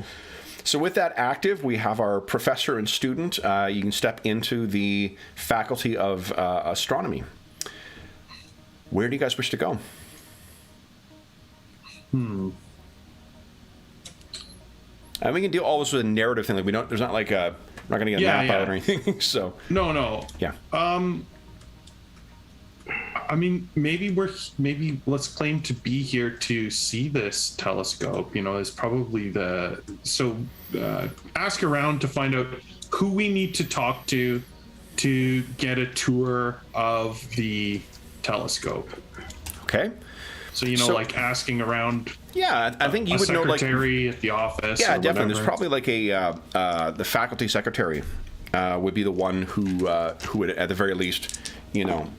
So if you walk in, there's this harried woman who's got a bunch of like inboxes and stuff, and in front of her, in spite of the modern age, I still am picturing there's a lot of stuff printed out and whatnot. So there's chunks of papers or that need to be going out, and there's articles that are being reviewed by different things. And there's probably one professor who's speaking to this woman before, and then she heads back into her office, and the woman looks up at you two, pushes the glasses back up on her nose, and says, "Yes, can I help you?" Yes, hi, Professor. And then I don't know, got some kind of Swiss name. I didn't bother looking up Ziggurat. Lingonberry. Yeah, Lingonberry. We've traveled a long ways here, and this is my nephew here. He attends your university, and he told me of this wonderful telescope here in the astronomy building. And as I'm a professor of astronomy, I was hoping to get a tour of it. Is there someone I could speak to about A tour? Yes. Oh, I do think that Professor Solomon is making use of that, and he is quite particular about having privacy during his. Well, she sort of, pauses. He does not like it when others disturb him. So what you guys can try and do is, let's see here. What is your influence stat there, Dr. Fate? 16? 16, okay. Your influence is 16? Holy shit. Yeah. Okay, yeah, so I was saying, because Superman's got a pretty great charisma skill, Yeah. but 16 actually is better. So, we're seeing you, I suppose, as Pierce Brosnan, so it's Pierce Brosnan at his absolute most, Charming. charming. Yeah. Yeah. Why don't you give us okay, so I think she's probably, dealing with professors and whatnot, and students and grad students, she's got to have a decent will. So I think her will is likely a 5. But against your, what'd you say, 16? It's a 3 or higher you need. Yeah, and I think I'll sort of say, sort of I'm only here in the city for one day, Okay. So go ahead and give us a 2d10. Oh, yeah. Oh, 3 wow. column shifts as well. Holy shit. So just to give you context for the RAPs on this, the result APs, that is, so you're 16 versus her 5. Well, she's probably got a 4, I think. Is 13 with 3 column shifts. It goes to A, which means all. So a total of your stat 16. You beat her by 10. So Wow. she sort of, your accent is so unusual, sir. Yes. Where did you say you were from again, Doctor? Switzerland? It's a lovely accent, and let me just check here. And she sort of checks, and I believe he may be meeting with students right now. His office hours are scheduled for now, so I think maybe since you've come all this way, and your nephew is a student here as well, and she brings up some keys. I think I could let you in just for a very quick look around. Wonderful. You rolled so well. If you want to try and change the arrangement she's got right now, she'll go along with it. Oh, yeah. Well, first let's get her to take us up there, and then maybe, yeah. So to give an example, what I mean, if you want to say, well, you know what, dear, you seem so busy here right now. Well, exactly. But I was going to get her to lead us up there first, and then send her back to her desk. Got kind it. of thing. Okay. Yeah. So yeah, you go up, and there's a little bit of chit chat in there too, and she sort of, she is absolutely taken with you. So, and I don't know, you maybe regaling her with just whatever sort of astronomical nonsense that you can spout out. Whatever it is that you're saying, she completely buys it. Yeah. Well, I imagine, yeah, totally. Yeah. Although she likely hears that shit all the time, so maybe it's something else that you're talking about that particularly interests her. Right. And maybe something that I actually know about, right? You know, so maybe I've been to Switzerland several times. yeah, So maybe but I'm talking about, some of my favorite restaurants or something, just to Okay. some of the beautiful places there. Absolutely. Oh, and the lake. Oh, by the mountain. It's so what is gorgeous. his name? God dang. There's actually there is a foe of Hawkman's whose name I don't remember right now, but he uses a thing called the Conjure Cloak of Cagliostro. A cloak of...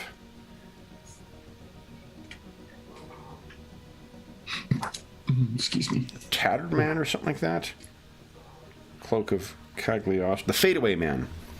So you've faced another magical foe, I think, in Switzerland, named the Fadeaway Man. And maybe you kind of talk around the circumstances of that. She leads you up to the entrance. So it's up a couple of flights, and then you're able to access the room that houses the telescope itself. And what excuse do you give to get her to, fuck off while you get access? Yeah, I think that like we just start getting her attention, like asking her a lot of questions about it, but then maybe about 5 minutes in, just say, I don't think. What do you think, Kev? Do you think she's knowledgeable about it, or do you think she's not really? No, I don't think so. She knows enough to know. She would not have any specific knowledge of astronomy itself. She would know what is her job is primarily keeping everyone else in line, as it were, right? And working with other support staff. So she would. Yeah. So I think that at that point, what I would do is give her, let her off the hook, make her feel like she's not able to answer my questions, asking, and sort of say, just politely, I see that these questions are out of your depth, and I know you're very busy down there, and I'd hate to take up more of your time. I'll be sure to stop by your desk. Well, I tell her I'll be sure to stop by your desk on the way out to say goodbye. To sort of give her that. Yeah, Thank you, Professor. I'm sorry that I could not be of more help. Dr. Solomon, I'm sure, will be back shortly. Professor Solomon will be back shortly. He may be able to assist as well. Yes, of course. That's a good idea. Okay. We'll speak with him when he comes around. Great. Then I'll leave you to it. Please enjoy. And she turns and then she stops. Like, oh, if you could just drop these off at my desk afterwards, Doctor, and hands off the key to you, and turns and heads away. So it is just yourself and Superman in here. Okay, so then let's go. I'll probably drop the illusion spell, actually. Okay. And instead use the magical power now to look around here now, that to try and discover more about this thing. Yeah, okay. So why don't you, let's see here. How many points is in your scrying, your magic sense or magical sense? There was 10, and then there was 10 in each, and I'm going to take the 10 points out of the illusion, and so now it would be 20 points into the sort of scrying in the area here. So doubling it. Okay. All right. Then why don't, let's see here. So, I mean, this is all magical. It's beyond Superman's 10, so he's going to be waiting at the door. Hopefully there's no trouble. Okay.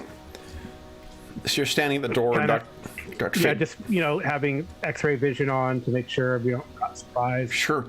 Well, you can see... because I was going to say, because I've dropped the illusion spell, and you would know that you should be on your toes for someone approaching. Yeah, and I have the hearing, too. It's not as good. Okay. Super hearing. Yeah, super hearing is... extended hearing. You're going to hear anybody coming from... Directional hearing. A floor away, yeah. You've got an incredible panoply of skills. One of the things that is of interest, though, Superman, is now that you're actually inside here, you can see a little more detail with your X-ray vision. Some of those parts that you could not identify before, you can see clearly now that there are the ones that Dr. Fate said were part of that magical apparatus. There's more Kryptonese, more of the Kryptonese alphabet that is on there. Huh. That's curious. I point that out to just in case Dr. Fate doesn't see it. I point that out. So he points out to you, and Dr. Fate, you recognize, like, yeah, this is in a similar way that the like Kryptonese rune stones outside had markings on them. Whatever's been made on this this new telescope, those additions onto it, those are in Kryptonese as well. Interesting. Very interesting. So, Dr. Fate, would you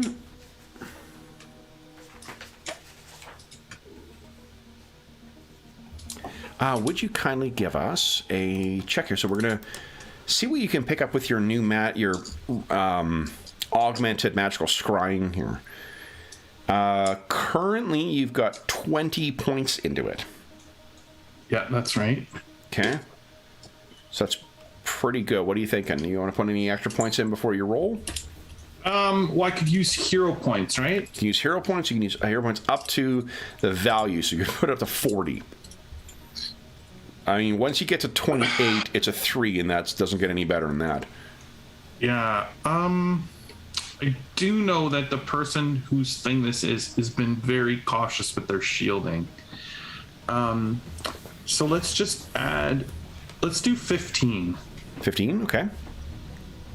So a total of 35. Okay.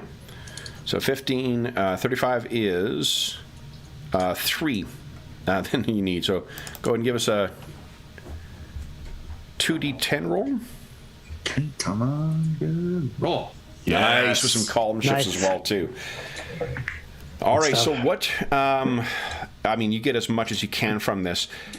If you want to try and, like, see where this connects to,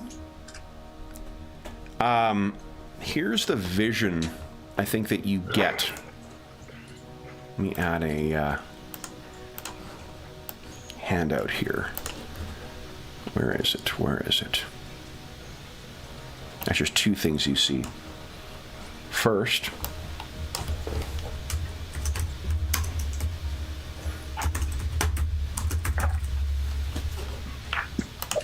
is this.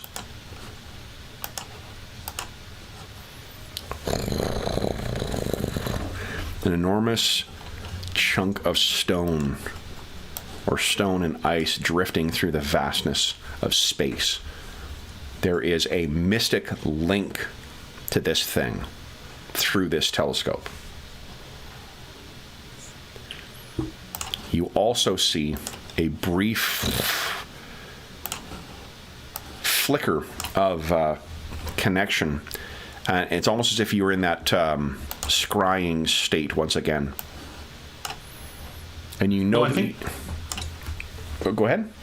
I was going to say, I feel like this could be the object that I saw all that time ago, and that the one that Superman was talking about approaching Earth. So you now know as well that you are seeing within this. And this is what you see within. Oh. Wow. And it seems to be passing through a... what do you call it? Like a some kind of like concealed, or like not concealed, a subterranean passageway, and it led along by this little moat. It stops and it turns. Its face is obscured by that visor, and you don't need to make a roll again. There's markings across the armor or whatever it's wearing, or the suit that it's wearing, that are definitely Kryptonese sigils. This thing turns and sees you, and it gestures. Now, what is your influence?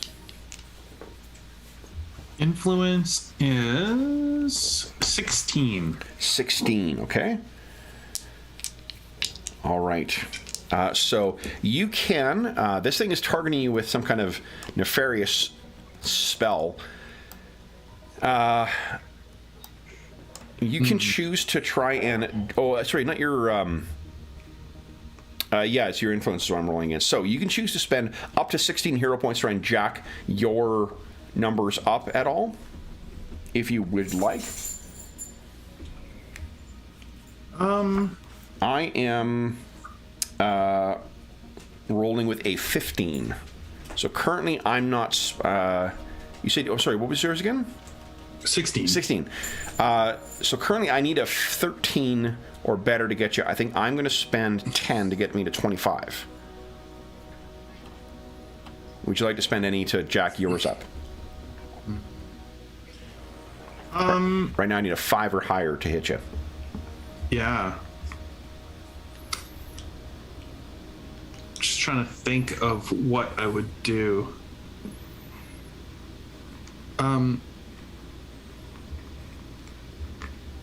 Yeah, I think that I would. I think that if this thing is trying to cast this magic at me, I think I would also spend 10 points. 10 points, because you're at 26. So 25 versus 26. I need an 11 or higher right now to get you. So let's see. I rolled a 13, so I get two column shifts on that. No, one column shift because it was an 11.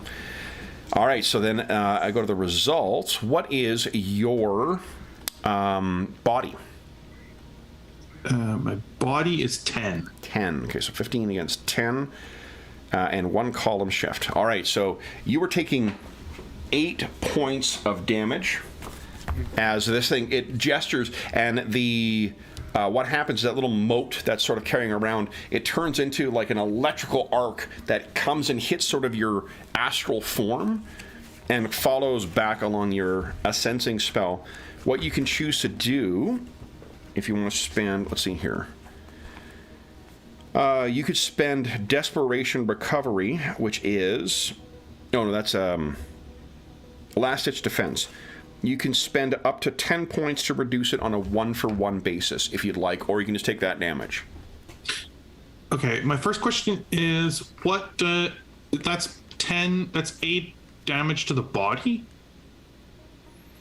Is that correct? Yes, so your current body would go down to a 2. And what does my invulnerability power do? When you go below below 0 with your body, you make a roll against the absolute value of whatever your body value is with your vulnerability, and then you regain that number of whatever your RAPs are. You gain that many points of body back. Okay, you can get knocked down, but you're very resilient. This is you get knocked down, getting up and kind of wiping the blood off your nose, and then getting back in the fight. Yeah. Would not trigger until you get to below 8 then. Right, but I think that's the kind of thing then that he would take. He would sort of take this. That's why I was asking what it did, because I think he would take the pain, take the shock, because it's he wants to feel how hard this guy punches, essentially, right? So you can feel this thing, and Superman, you sort of see some kind of electricity and lightning kind of plays across on Dr. Fate's body, and you break the connection to whatever this thing is. Superman, what do you do? Oh, and Superman, there's someone coming up the stairs. It's going to be about 2 minutes before they get here. So, I ask, I go, Kent, do you need me to cut the connection? As he has his eyes light up, suggesting heat vision to destroy this telescope. Yeah, that was my thought too, of maybe we should destroy this thing. Okay. All right, so he's going to try to do that. Superman's going to try to just turn around and melt this thing down. Yeah. Just give me 1 second. I'm just putting something in here. I love it. That seems, I don't know. I'm thinking about what would happen in Justice League. Yeah. Okay, so you shoot your heat. Let's see, your heat vision. Let me see about the toughness. It's 15. Your heat vision 16? 15. 15. Okay. That's what we're looking at, right? The rating. Yeah, the ratings exactly. Oh, and I guess someone can drain them too, because there's a max and a current. That's cool. Yep. Can be effective. That's like a parasite. Parasite's ability is to sap that stuff. Yeah. Did I give no names to these? Hold on. Oh no, there they are. They're up there. Okay. Actually, Anna says hi to everybody. She's like, time to go to bed. Yeah, I worked quite late last night, and there was a lot of I'm like, it's time to go to bed, Dad. Come on. All right, this is early for her, so I'm just trying to find here we go. So this thing is steel. So the body will be a 12. 12 is what you're getting. You're just making 15 versus 12, and then the result APs will be 15 versus 12. So 15 versus 12 is a 9 or less right now. You want to spend any hero points to jack up your scores? So 9. I need a 9 or less on the dice, right? Yeah. Yeah, I'll spend 5. And you're hitting automatically. It's just a question of how much effect you're having on it. I'll spend 5. And 5, so 20. That is a 5 or higher then? Okay. That seems about like what we need based on our average rolls. Yeah. Okay. All right. You guys haven't rolled any doubles yet. You see some doubles coming up. All right, so 10. So no column shifts, but that means 12 or 15 versus 12 is 3 points of damage. So you're beginning to, your heat vision. I think if you're continuing to focus on this, you could reduce this whole thing to slag before whoever's coming up the stairs is getting here. But if your vision is focused on this thing, it means you're not going to see who's coming. Yeah, you have to watch my back, Dr. Fate. Okay. Okay. Someone's coming. So, Dr. Fate, what do you wish to do before? It'll be a couple of minutes before he's able to fully reduce this thing. Or at least, what are you trying to do? Are you trying to reduce the whole telescope to slag, or are you just burning out those specific components? Oh, let's just burn out the Kryptonian magic components. Okay, so I think with that amount of damage, you've disrupted it enough. So Dr. Fate, you're not worried about whatever the passenger, whatever that thing is that you saw. The link is gone now. Right. To it. And it also means that the tether to that thing is gone as well too, and you can hear the sound of more hurried footsteps racing up the stairwell. I'm gonna cast a spell to lock the door. Okay. So that's probably like telekinesis. So it'll just be whatever the value is you put into that. How many APs do you want to put in?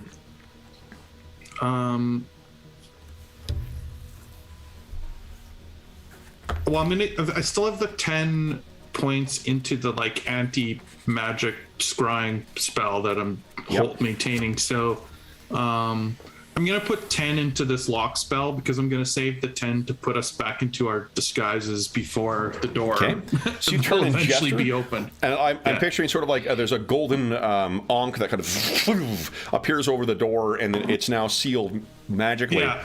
Okay. So Superman, you finish burning out those components, and then it doesn't take you the full 2 minutes to get there. Once you have completed that, there's sort of a bang at the door. It says, "Open the door. Who's in there?" And now I think I'll put our disguises back on now that the destruction is done, and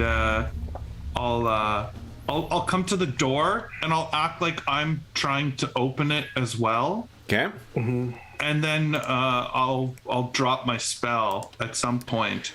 Sure. And then I'll let him sort of throw the door open, and I'll sort of go fly, as if he's finally broke it open or whatever. Let's do this. Why don't you give us a little play acting on my part. Yeah, for sure. And your influence is quite high, so why don't you give us that'll be an influence check, and just checking to see what the influence of this figure may be.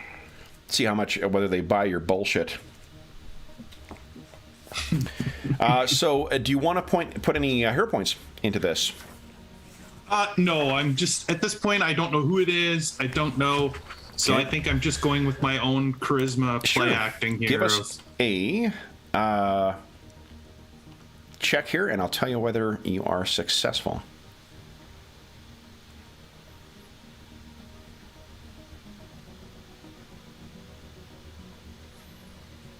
So 2d10 there, please, Jeff.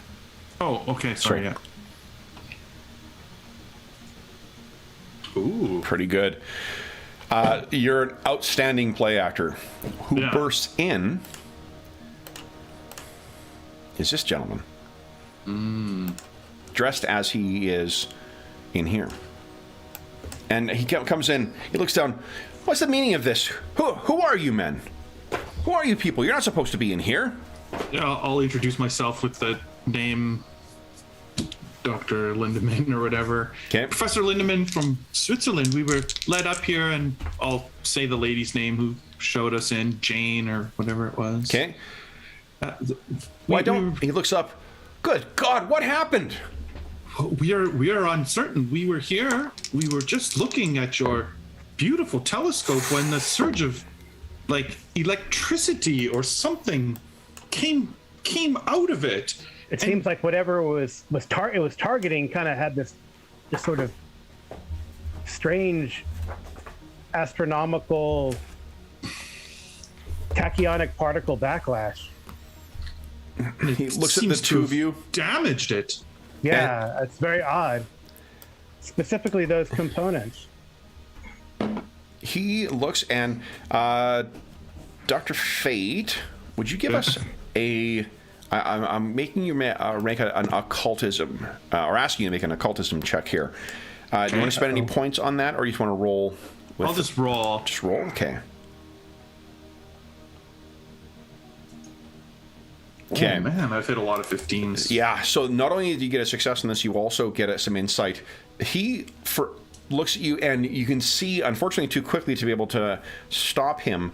He gestures and works some kind of incantation. There's a flash of kind of dark, bluish energy, and your disguises are gone.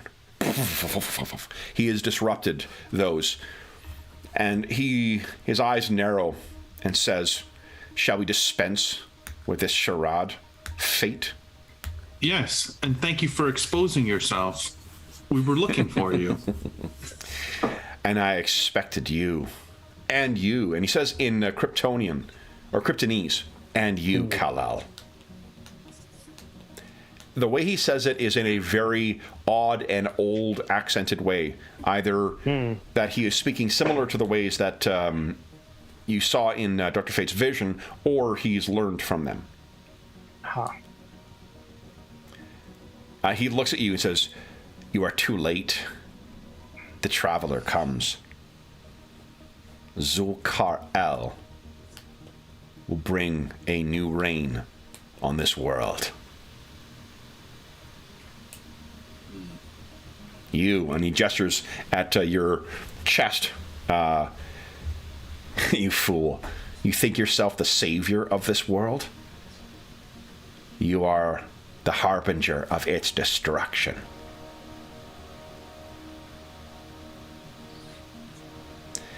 And you can see he is beginning to cast something. So, guys, what we're going to do is, now I'll remind you what your initiative score is. Yours is 50, Superman. Yep. And yours, Dr. Fate, is 36. I believe what we're doing is we're rolling 1d10 and adding our initiative scores. We can spend up to our initiative score to add, to change that, and we're rolling initiative each round. Okay. Okay. Let's hear. So, yeah, automatic powers activate first. And is it 1d10? Am I right? Yeah, 1d10 plus the result. I'll roll mine in chat so you know I'm not cheating as well.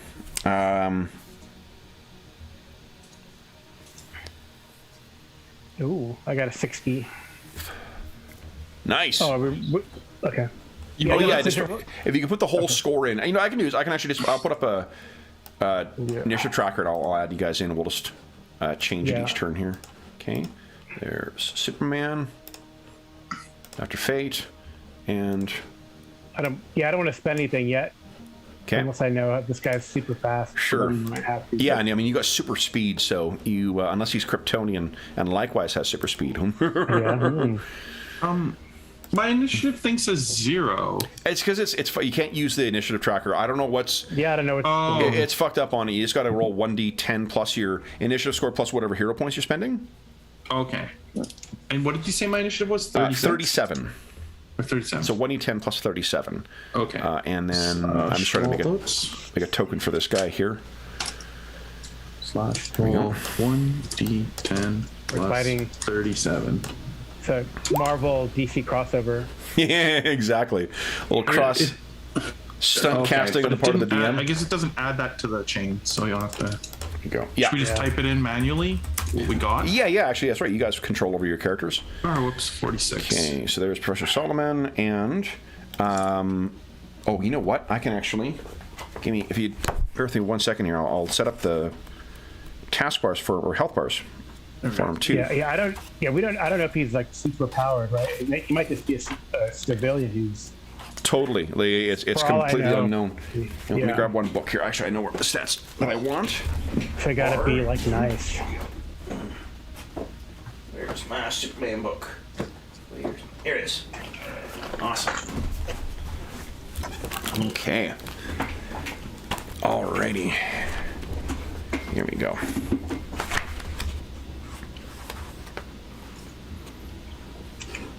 Okay. So his scores here. I'll make sure you guys can see them, but cannot edit them. Boom. And they are. Where is.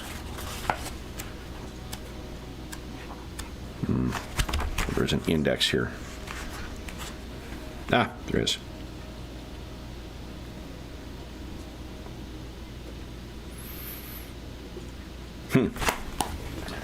Not helpful in the least. Okay.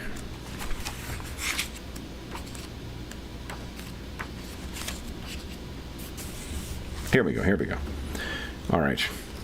So, and again, green is going to be spirit. Blue is going to be mind. And red is their body. So if you do physical damage, that's where that goes. All right. So I think you guys can see the bars but not the numbers. Is that right? Mm-hmm. Awesome. Yep. All right. So his initiative is, let's see here.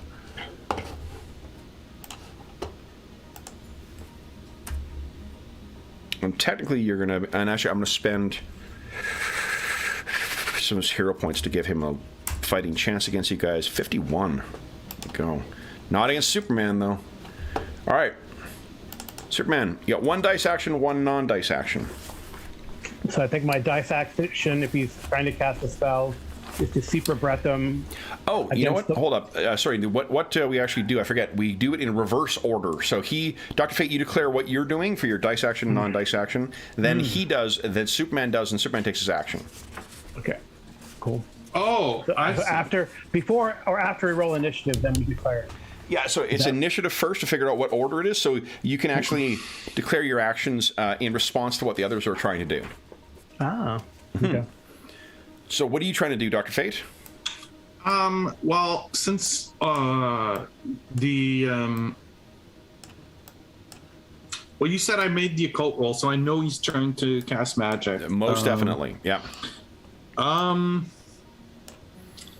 What I'm going to try to do is I'm gonna spend a good chunk of my points, like about 20 points, on trying to conjure what would amount to like magical armor for Superman, like armor to protect, like something to protect him from magic. Yeah, knowing that that's sort of his weakness, I want to like take my own points and like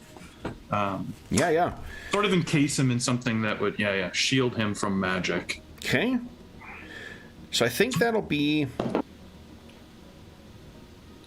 in my mind, this is a Kryptonian magic user. This is like me and Superman combined. So and so what I'll do is we'll treat it as a force shield, which means he adds whatever your score is to his defenses.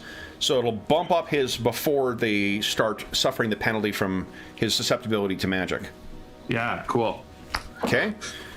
So then what he is doing is trying to, he's going to multi-target, and he's going to try and target both of you guys with a like a binding spell to try and trap you guys. Cool. Yeah. Superman, what are you going to do? What are you planning on doing? I'm going to use my super breath to blow him backwards and just try to disrupt his spell. Nice. All right. So then, Superman, you're up first because of your super speed. You can see what this guy is doing. Super breath. Let's see here. It's a 12. So it's against his 12. So it'll be against his dexterity and body. So 12 versus his dexterity. Let me open up the stats again. Is. And would we? You don't have. Okay. Would we normally know like what our dice comparison is? I mean, Yeah, like it depends on the things that I'm keeping secret are things that you're just not aware of if you're not being affected by something. This guy's only got a 4. So normally, like, in order for the hero points to not just be blindly bid, you need to be transparent in the rules with it. So, okay. So currently you're 12. You need a 4 or higher to affect him. I will spend 4 hero points to bump that up to an 8, which case you need a 7 or higher. Do you want to spend your hero points yourself? Yeah, because I want to like pin him to the wall, to get him to sort of stand down. Because like I said, I suspect he's a civilian. He's not a super. I suspect, right? So, so I'll spend 5 points. 5 points? Hero points. I don't want to hurt him. I don't know if I can hurt him. No, what it does, so the super breath is a physical thing. If they don't sustain damage from it, but they're knocked back a number of APs equal to the result APs minus the weight, and usually they weigh 2 APs. So in your case, like right now, it's against body. His body is a 4, I believe. So that means it's like right up to the end of the hallway, you could blow him. Okay. Yeah. All right, I'll do that. Okay. So I spend 5, whatever that helps with me. So 5 puts you to 17, means you need a 4 or higher. So go ahead and make your 2d10. Yeah, I want this to happen. Oh. So 2d10. So yeah, you already got easy with some column shifts. So you column shift it to all, which is 12 APs. So you can get him right to the distance. Yeah, it's like 7 miles. So I'm not going to blow him 7 miles away. No. I use the rest of it to pin him, right? Yeah. So he's sort of pinned up against the wall. What I'll do is I'm going to increase your column shifts basically that are beyond the distance you need. I'll make it more difficult for him to get this spell off. Yeah, he's like. Okay. So you see Dr. Fate, this guy begins casting spells, and he's got a little bit of a jump on you, but not the Kryptonian reflexes of Superman. And this guy goes tumbling down the hall, is pinned up against the far end. Let's see if he can get a spell off here. All right, so I'm trying to hit you guys. What is Superman? Your dexterity is 15. What is your dexterity, Dr. Fate?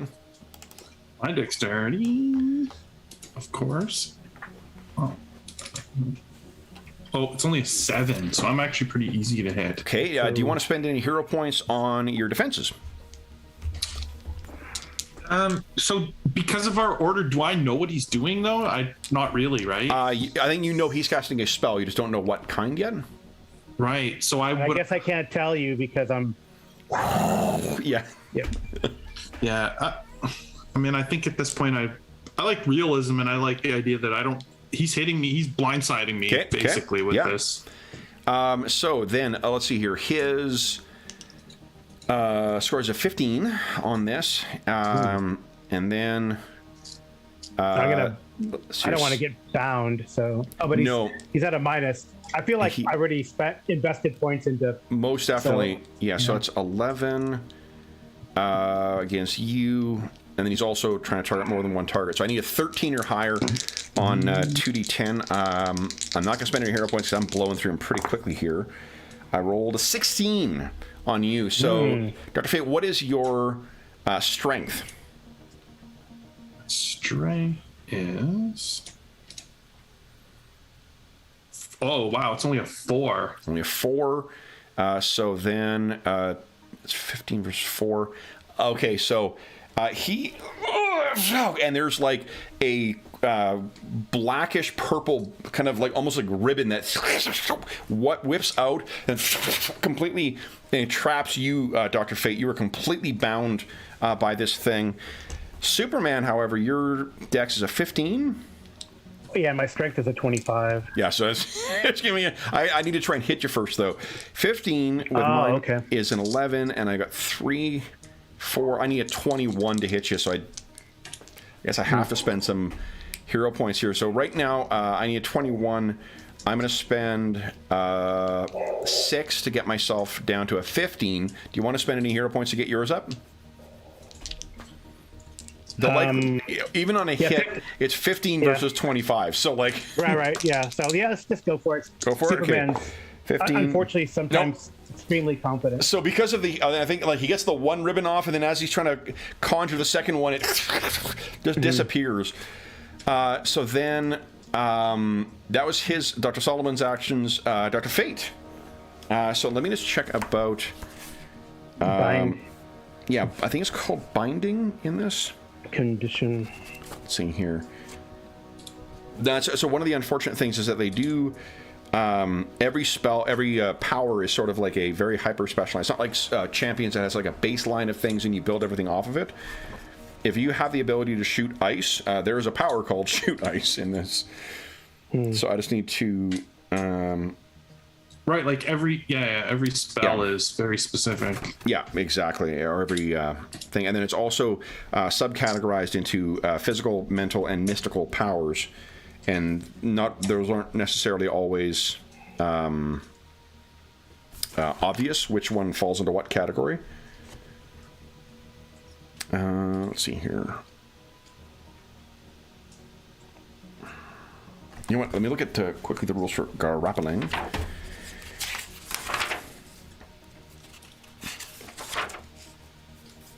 Okay. Sweeping, grappling, here we go. I'm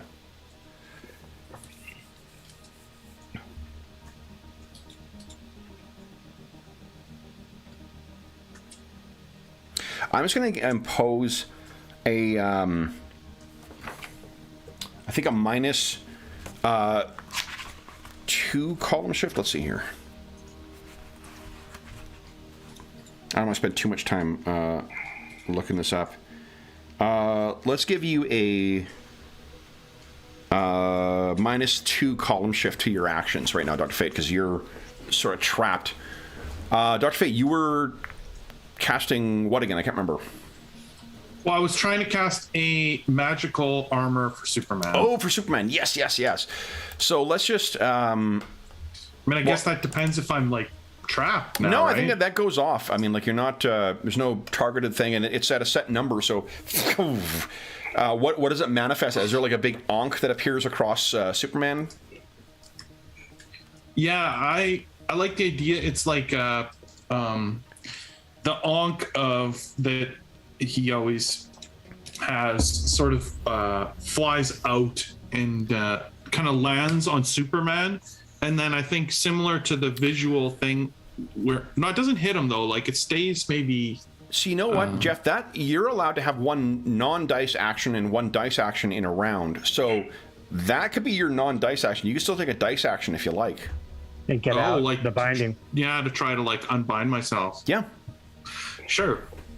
Let's finish the description. So like I think that it's very much like the web spell that we saw earlier, like a similar effect, similar special effect. So the the onk hits him, and then generating out from it is sort of this gold thing.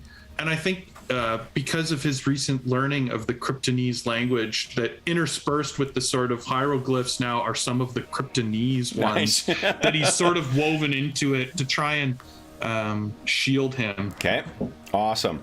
So Superman is protected by that spell now. What do you want as your dice action? So then, I want to. So is this a physical binding at this It is point? a physical What do I try to binding do? effect, yeah, on you. So it has a strength of 15. So right now, like just your strength, you said was 4. Yeah. If you're trying to power your way out, that is you need 24 or higher with a 4. So it's next to impossible. What you could try though is something else. Right. You know, like a dispel effect of a power that you could just use that to try and get rid of the effect that is binding you, as opposed to try and break free of it. So, like in this game, I can cast more than one spell in a turn. Yeah, Is like the way it works. Or I can't remember if that's rules was written, but I mean, like I'm fine with you. One of them is a non. You're just assigning your points to one and doing a non. There's no dice being rolled. The other one is, and also, I mean, arguably that might have taken place during the first one, where it's like automatic powers take place. So, you know, you could have had that taking place, or that could have occurred during the first bit. I'm Right. fine with you taking an action, or second one now. Sure. Your dice action, where you actually have to. Yeah. So I have 10 points that I'll try to use to dispel the binding. Yeah. So then I can also put 10 hero points in. That's how it works. You can match the value. Yes, up to the value. Right. Okay. So I'll do that. So how much what are you putting in? Well, I have 10 sorcery points and 10 hero points. Okay, so it's 20 in total against a 15. You need a 7 or higher to break this enchantment. All right. Here we go. Yeah. Come on. Yo. All right. So I think there's like a struggle there that you can see with the magic. So what do we see as you break these dark purple bands that encircle you? I mean, I like the idea of he's literally just grappling, you know, like grappling with them and then sort of tearing them. Like it looks physical. Yeah. But it's clearly magical, as you can see his eyes getting brighter and brighter as he's fighting against these bonds. Okay. And what? There's like little cracks that form in them, and then like gold cracks form in the ribbons, and then they sort of tear to shreds. Yeah, they fly away from you. All right, that brings us to the end of our first round, guys. So round 2, automatics. You got your spell active on him. You have some free points right now. Let's each roll initiative. So I am. He really needs to try and go first. I'm spending points again to. I'm very rapidly running out of them. Add 45. I'm 1d10 plus 44. What about you guys? You're 1d10 plus 50 from Superman and 1d10 plus 37 from Dr. Fate. I'm gonna add 5. Okay. 1d10 plus 55. Yeah. Okay. Good call. And what about you, Dr. Fate? I think that Dr. Fate is going to rely on Superman being Kryptonianly quick here on Earth, and he's going to just roll from his normal speed. He's not even going to speed himself up. All right. So then, guys, I got a 49. Go ahead and roll what? 59. Nice. 42. Same order as last time. Okay, so 42. Oh, sorry, I was typing. Oh, yeah, no problem. I'll let you guys enter. I'll just enter my own. All right, and Superman 59. So, Dr. Fate, what are you doing this round? What Dr. Fate is going to do,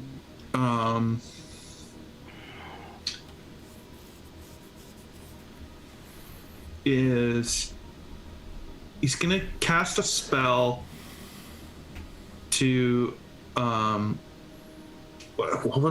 me just say what he's trying to do. He's trying to minimize the chance for injury or, you know, any students getting caught up into what's about to be what he thinks is like Superman versus another Kryptonian. Yep. So, or maybe a half Kryptonian. If they've been here on Earth for a while, they may have had to breed out there, Kryptonian a little bit. And so he's going to cast a spell to sort of like contain the collateral damage. Okay. So he's going to spend 10 points to sort of like, like almost like maybe clear, maybe So keep people away or warn people, get people clearing. I don't know. So like, I guess it wouldn't even cost me 10 points, like, because maybe I can just like pull the fire alarm essentially, or like, you know, like clear the building. As a magical effect, you could just and I don't. Yeah, it's. I think that would be a dice action because there's like you're gonna need to use like telekinesis to yank it. Yeah. Okay. And then do you have an automatic action as well? You could move. You could, you know. Yeah, maybe I'll move to the door. Okay. Like close the door, because I mean I'm assuming that he's like burst in, so I'm gonna move to like close the door essentially. Okay. And like move in front of it. So then what he's going to do is actually cast a spell to activate a different power, and then run away. Superman, what are you doing? My non-move action is to close on him, and the other one is I don't want. How do I not like kill him? You can just say you're not. Yeah, you can just say you're not doing lethal. There's. I'm gonna try to either like snap my finger near his head. And sure. get So to stunned render him or something unconscious. like Yeah. Sure. Yeah. So then that'll be an easy thing. So you, with your flight, you can easily, or even your super speed, you could zip down the hallway and get to him. Yep. Okay, so you zip down the hallway and get to him. I am going to double his dex, so I got an 8 for the defense. You have 15 right now. You're needing a 5 or higher. Okay. I like using 5. I know it's diminishing my. I have so many. I know we'll probably need a whole lot of. We fight this traveler guy. We need a whole lot. Yeah, that's okay. I'm gonna use 5. Yeah. Okay. I don't like 5, so that gives you up to 18. It's a 3 or higher. Yeah, so it's a hit with 1 column shift because of how easy it was to hit. And then it is. Let's see here. His body is a 4. Against you 25, that's going to be a full 25 result. But what I can do is I can spend 25 hero points to reduce the damage. Which I'm going to have to do in order to have. So you get in there, and what do you think you do? Like, do you do as you said? I go up there and snap like right by his ear to try to put him off balance and knock him out. Yeah, so it does, like, it definitely staggers him. It's only through, like, you know, the narrative sort of flair that you've definitely got him on the ropes here. He looks up at you and he grins and says, as an automatic action, "Die knowing that you are the guiding star." And he says this in Kryptonese. And then he gestures and casts a spell, and he drifts down through the floor. Dr. Fate, what are you doing? Well, I was doing that, like, pull the fire alarm thing, Yeah, right? so the bells are going everywhere. They are, what do you call it? Students are in lecture halls. In the film version, we'd see a bunch of people looking up kind of from their studies or from their monitors or whatever. That brings us to the end of the round then. So, next round, guys. I do not have enough points to put into initiative any longer, so I'm just stuck with what I get here. What about you guys? Whatever you... are you adding any points to it, or are you just rolling? Okay, so then I got a 30. Go ahead and beat my 30, guys. You've already done that. Yeah. Superman's so fast. Yeah, well, that's one of his powers, right? Yeah. Yeah. I can't imagine what the Flash would look like. That's scary. Okay, so Professor Solomon is on I got the same 30. thing. Yeah. 59, 30. Oh, yeah. Okay, there we go. Descending. Professor Solomon is going to continue to use some of his sorcery in this, and then he's going to shift. I'm just doing 2 automatic actions at this point. I'm trying to fly through walls in an insubstantial state and fly to further away from where you guys are. Dr. Fate, what are you doing? Dr. Fate is going to, at this point, fly up through out of the building and try to see him leaving the grounds, like trying to just get physical eyes on him, not necessarily magical, just see if he can physically see him come out of the building somewhere. Okay. And then Superman, what are you doing? He's going to use his telescopic vision. He has to use X-ray, right? It looks X-ray vision. Yeah, telescopic vision supports it. X-ray vision to try to track where this guy's going and run and follow him. Okay. So then, like parallel. I guess parallel if he's like on the bottom. Yeah. Like racing through the halls as it is. Yeah, okay, yeah. so let's do this. So starting with Superman, your dice action is to try and spot this guy. What's your intelligence? My intelligence is an 11. An 11. Okay. Does this guy have? So it'll be an 11 versus an 8. So currently you're rolling against a 7. Okay. I'm going to spend 5 points also again. Okay. So that gives you to 16. That means 4 or less. Okay. Go ahead and give 2d10. 2d10. Okay. Good. Easy with column shifts. So you're looking through and you can see people are kind of crawling out, as he's moving through these things almost like a ghost. And your super speed allows you to move. What is your super speed again? 15? Super speed is 14. 14. Your super speed allows you to move, because I think 0 AP. 4 seconds is 0 AP. So in 4 seconds, I'm sorry, 15? 14 super speed. 4, yeah. 16 miles in 4 seconds. So yeah, I guess I'll try to position myself in front of him, so if he doesn't see me, he just Sure, yeah. like bounces off me. Oh yeah. So we'll learn if he's we've learned if he's a Kryptonian then. Okay, so you position yourself in front of him. Yeah. Oh, and you got that magical armor on you too. This is going to be interesting. Right. Doctor Strange, what do you do? Doctor Strange, Doctor That Fate. might be good. That might be good. It could cancel out his spell or something. Yeah. Well, this is still the round that I'm flying up, right? And Yeah. So are you just like crashing through the window then?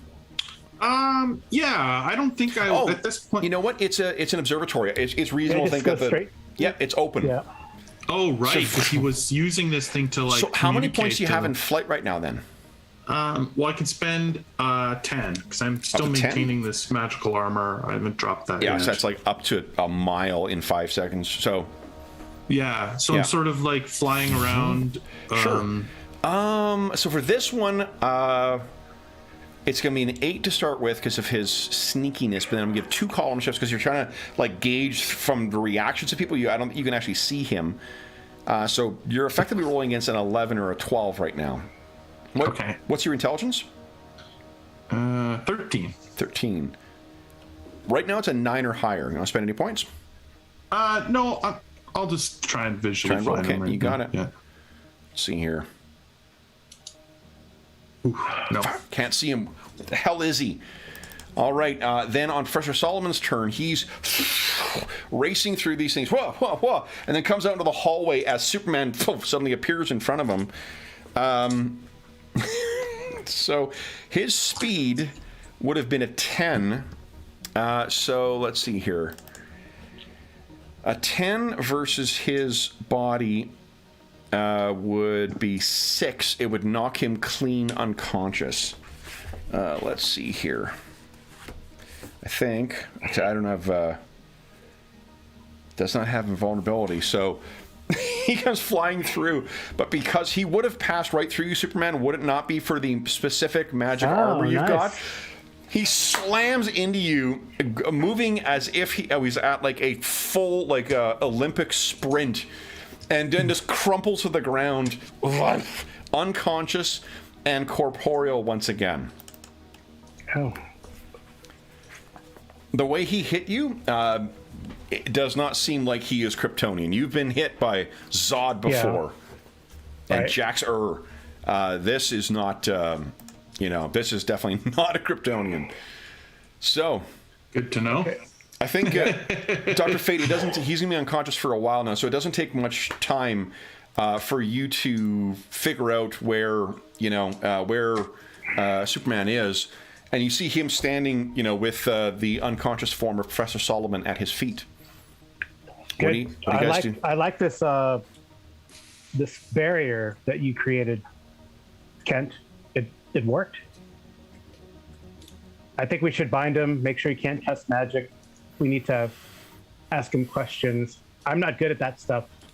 So, are you? I can ask questions. Well, I think you've actually, Superman, is your charisma skill, persuasion skill, like 12? Is it? Yeah. Oh, I don't know. Yeah. Is he pretty good? Oh, he is good at persuasion. Okay. Yeah. Well, these types don't seem to be. Bruce knows how to better handle these types. Yeah. Bruce should have him talking in no time. Yeah, I know. I have connection Batman. But we don't want to. We're not Detective Comics. Yeah, that's Brave and the Bold. Brave and the Bold. We're not Brave and the Bold. Yeah. So then, where do you guys foresee him waking up? Where do you want this interrogation to take place? You have like a secret lair, Kent? I mean, I do. I have my, special that's probably a good power. place. He probably won't be able to escape if it's magically warded. And Yeah, the Tower of Fate. Yeah. let's take him there. Sure, we could. Yeah, Okay. absolutely. So let's see here. I'll try to protect him from sonic booms as we fly there. Or the equivalent. Okay. Well, there are wardings on this tower as well too. So like whatever the connection between you. Okay, hold on. Actually, recovery. Let's figure out how recovery works as well. It's because you have a chance to catch your breath, Fate. You got injured. Yeah, that's right. I'm injured. Okay. A little. So as long as 1 hour passes, then you can make a recovery check, which is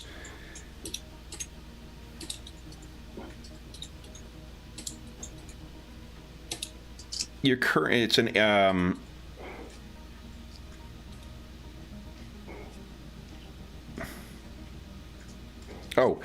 so your body is a 10 normally. You make a roll. What?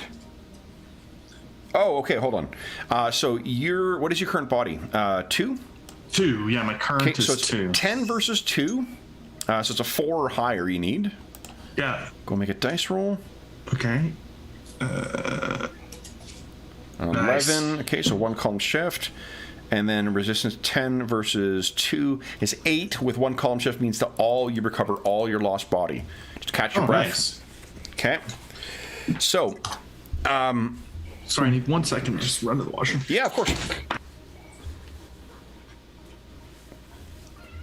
Okay, so let me see here.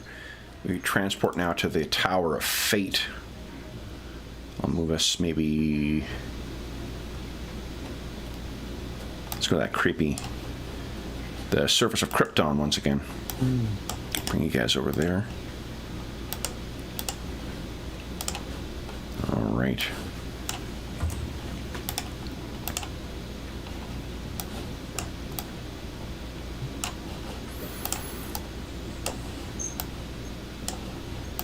Okay. Oh, so does it feel like you're playing Superman? Yeah, he can do crazy things. That's nuts. I mean, yeah, but he's got to use. We're not.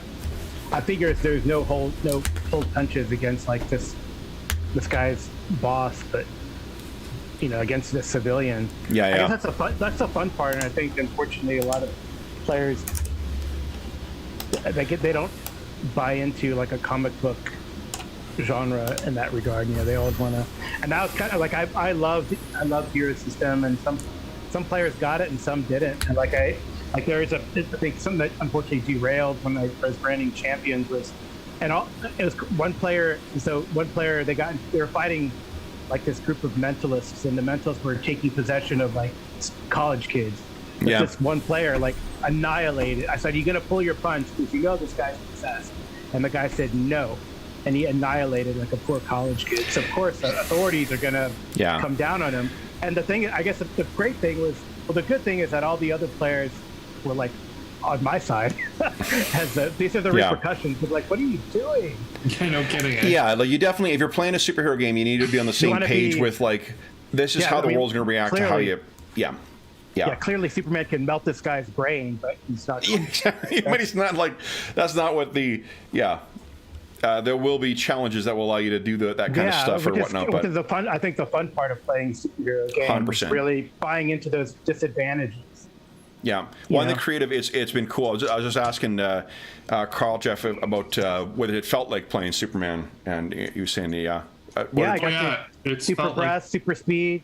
Yeah. He did a Superman thing, which is like, I know this guy is. Let's make sure if he hurts himself but knocks him out, that is ideal. I don't want to cave his face in accidentally. Right? Exactly. Yeah. Totally. All right.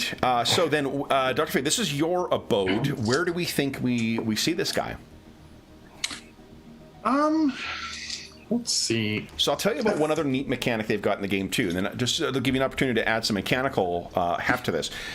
There are things called gadgets in the game, and the gadgets have different like codes to them that tells you what kind of things they can do. They can sometimes just do damage. They can sometimes replicate certain powers or skills, or sometimes they can do anything.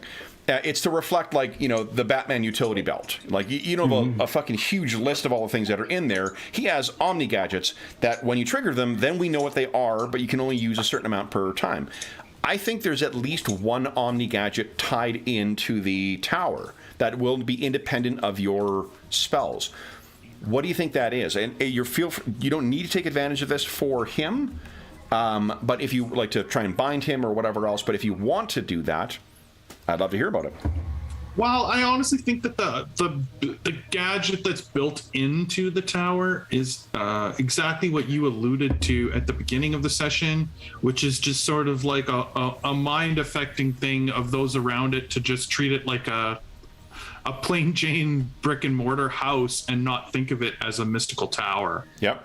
Okay. So I don't think that would necessarily help with what we're about to do. Okay. So then how have you secured this guy? Yeah, well, I think that what I would do is dump. Basically, I mean, I'd remove the armor from Superman like once we've got him secure, so that I could use those points, and I would use almost all of my points to essentially magically bind him. Okay. So remember, that will put a strain on you. Then it won't affect your ability to do anything. But remember, you compare the APs of your most powerful, whatever spell you're casting, against your spirit, and then you take damage equal to if there is any result APs from it. Right. So if I use 25 points, which is 3 over my spirit, then there's a chance of injuring myself. 3 over 25 versus 22 results in 8. Yeah, 8 damage to spirit. Once you take that damage, though, it doesn't continue going on. Right. Your call. Well, so maybe I wouldn't do that. So maybe I would just max it to my spirit. Like I would know my own limits at this point. I think your limits are 22. Actually, would still result in damage. It looks like if you did 21. Okay. Yeah, one less basically. Yeah, that's less. what I would do then. Okay. So there's a 21 effect binding on him. Yeah, exactly. Okay. So, and where do we think this is? What sort of, do you have him in like a dungeon? Do you have him in that same room we opened our session in? Is he elsewhere? Is there another room? I think it's probably, let's see. I don't know that I would have like what you would call a dungeon in here. But I definitely have a room that would be like very plain, like not an entrance, but like what's that word? Like a parlor that's like, very simple and very plain. It's probably got like marble and jade, but like it's not. There's none of my magical books or my personal belongings, or and it's just got a big heavy door that I can secure, that kind of thing. Like it's a simple room. Okay. And is he on a chair? Is he in a rack? Is he? Standing? Is he floating? Yeah, I picture it again with the Ankh, like maybe he is like actually bound In the to Ankh? Oh, I love it. Yeah. Okay, cool. Like to a giant floating Ankh and he's actually bound to it. Yeah, and Superman is just it's like there's a white noise in here that you just like. This place just reeks of magic. Oof. Weird.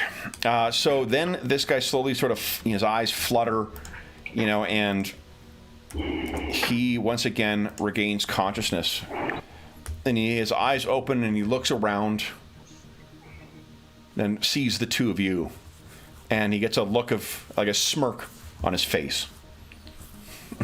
Weaklings, not even strong enough to kill me. You've sealed your fate and that of your world. No, not your world. This world, he would say. Right. Now, did Superman tell me anything about what he said to him at the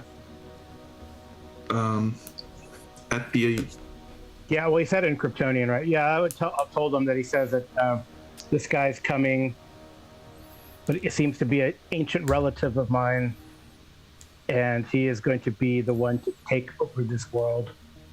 I also believe he told you that you were the guiding light. Something. Guiding star. Guiding star. So then I think that that's where Dr. Fate's going to begin his questioning. Okay.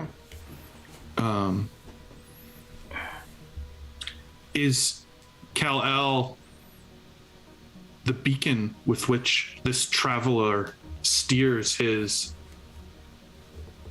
stone? He smiles. There's nothing you can do. He comes. So yes, the great Kal-El saw with his boundless powers, gazed in the face of devastation and death, and foresaw that his line would escape the end of the world.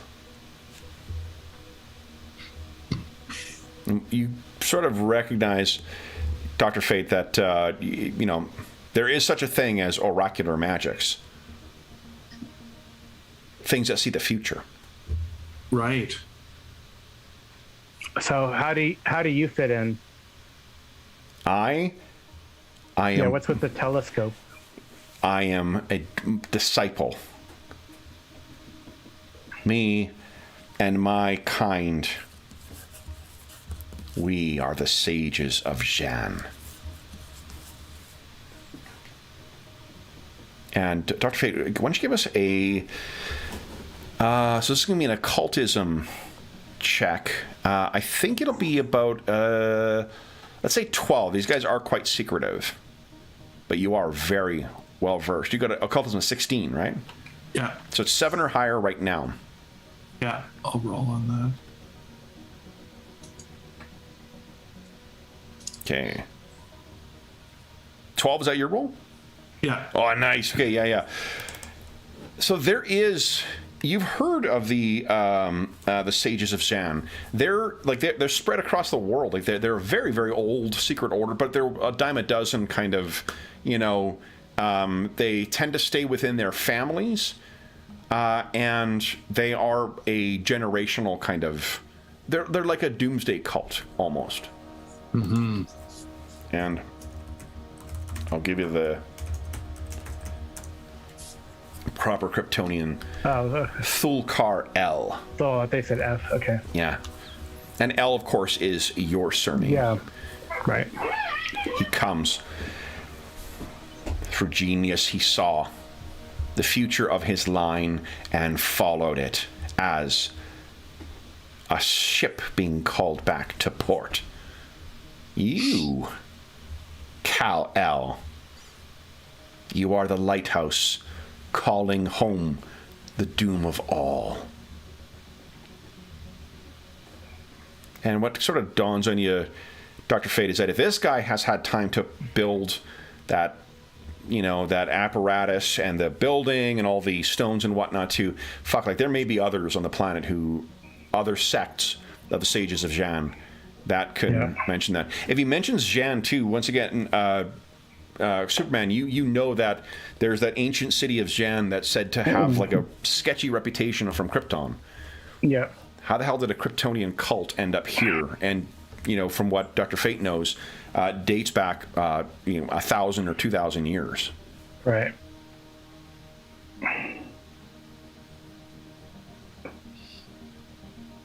I mean, I guess were these guys like did have a reputation to be bad people? I mean, could this guy potentially be reasoned with? I guess that was going through Superman's mind.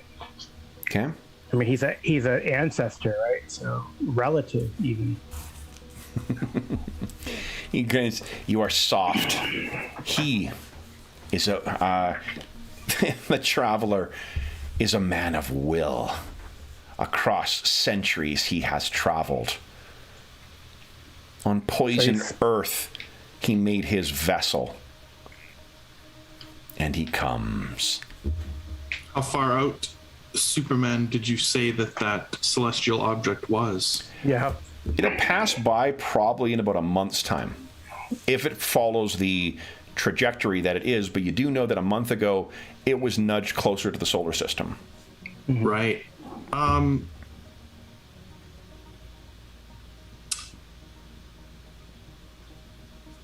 we could go out to meet it. Well, that's why I was going to call, maybe Dr. Fate,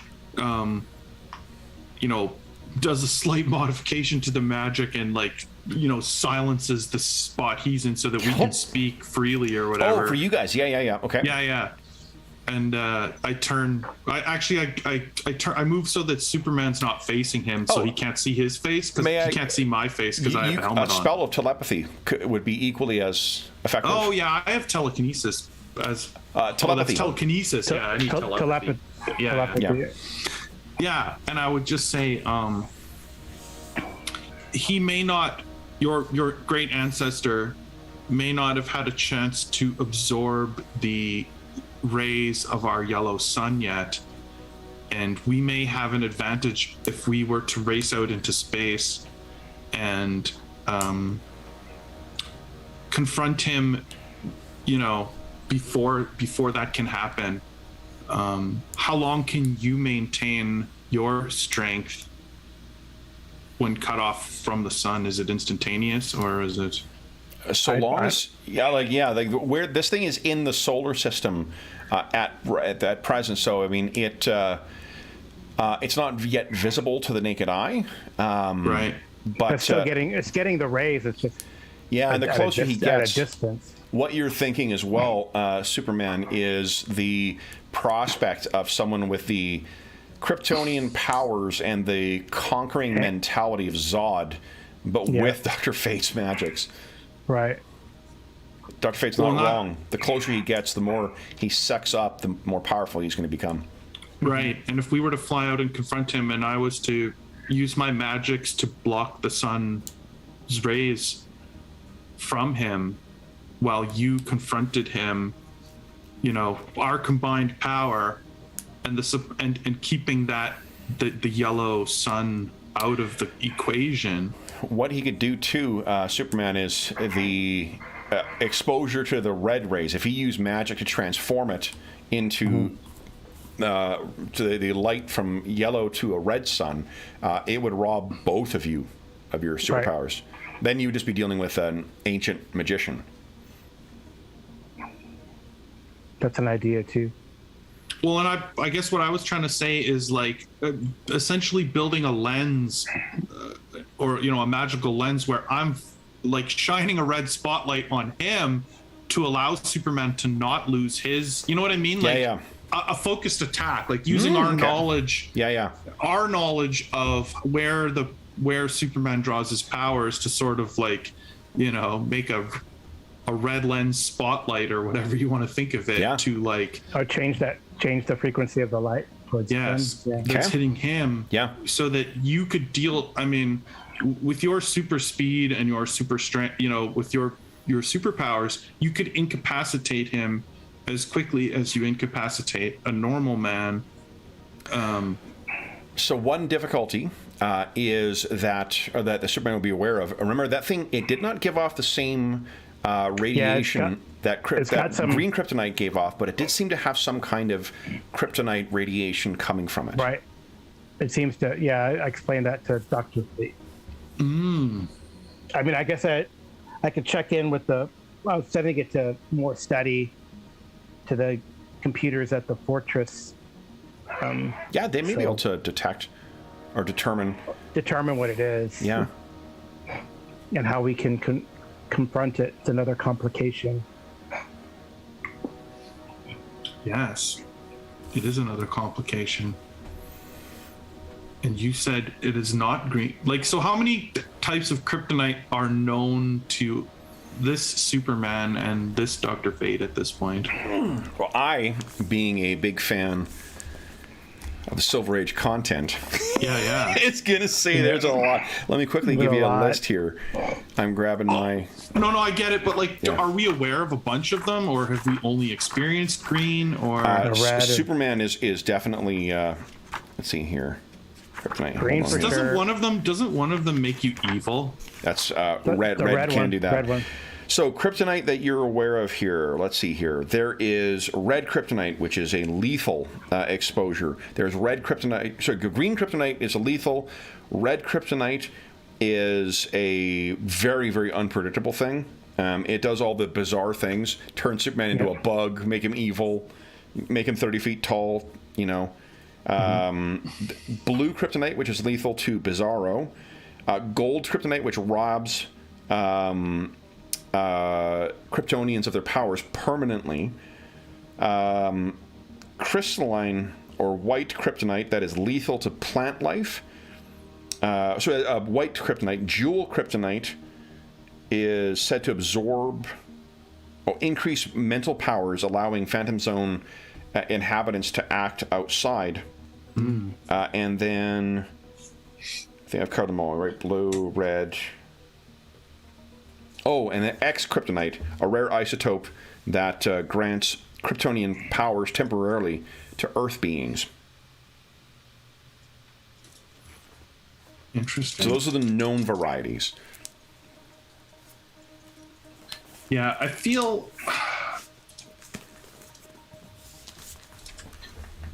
we would probably go to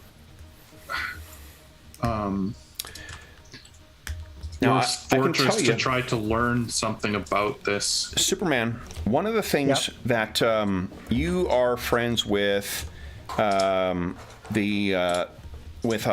and Hawkwoman, and they are from a planet called Thanagar, and they came to Earth, at least the Silver Age version of them, came to Earth as policemen and police people, I guess, police officers of a kind. Years ago, they used their vessel to take you back to Krypton. Because they could travel, there's no reason not to go back there. You used a very specially designed suit that had lead lining in it and lead-based or lead-incorporated glassware in order to be outside and safely walk along, among Krypton once again. It didn't last forever. And it also, because of the lead, it meant that all your other special powers, your vision powers, could not work. But it completely protected you from from a distance, all the little particles of Krypton had sort of collapsed back in. So it appeared as if Krypton was still existing as one giant green glowing sphere. It wasn't an illusion. It was just a bunch of debris, but... I mention that because you have traveled in space to keep yourself safe from kryptonite before. So it is possible, basically. Yeah. Does that suit no longer exists, or is it still? No, you still have it in the Fortress of Solitude. Yeah. So I still have my super strength and all. It's just I don't have. Yep, you have your super strength. The difficulty is, I guess, the one that would be the most impacting on you is your X-ray vision. You would not be able to see where this thing or fellow may be. Right. But there is a way to keep yourself safe from whatever this unpredictable kryptonite radiation, because the lead lining seems to protect from all kinds of kryptonite radiation. Yeah. Well, I think we have to go to the fortress and then head out to that traveling asteroid-like ship. That might be the plan. In order to reach the thing in time, you can fly very, very fast, but even within the solar system, travel it would take a significant amount of time. It's a big distance. You could call on the Hawks once again, see if you could borrow their interstellar cruiser. Let me think of who else may be on the planet who you could. Dr. Fate teleport us there? It is a very long distance. Let me see what the distance of teleportation would be here. Let's see here. Looking at Any Green Lanterns? Any Green Lanterns? a Green Lantern could take you out there. Yeah, Green Lantern could easily. They have an ability to. Oh, Dr. Fate. This would be a bit of an unusual expression, but there is a way of using. There's a power that allows for like interstellar travel. Mm-hmm. You could use that. It would be a very, it'd be a strange fusion of science and magic almost, but yeah, most definitely could do it. Yeah, that sounds cool. I mean, I definitely think that making these preparations and getting your suit, I might even try this lens spell. Yeah. We could test it on Superman. Like, I could try making it and try focusing it on you to see, like, okay, does it work? Like, did it, I'm gonna sap your Superman I'll powers? model it as a drain effect. Mm. So this be that's how, like, rules wise we'll understand what it does. And basically then Superman can let me know, like, how strong I need to make it to sort of. So what you do is normalize them. You make an AV and EV against the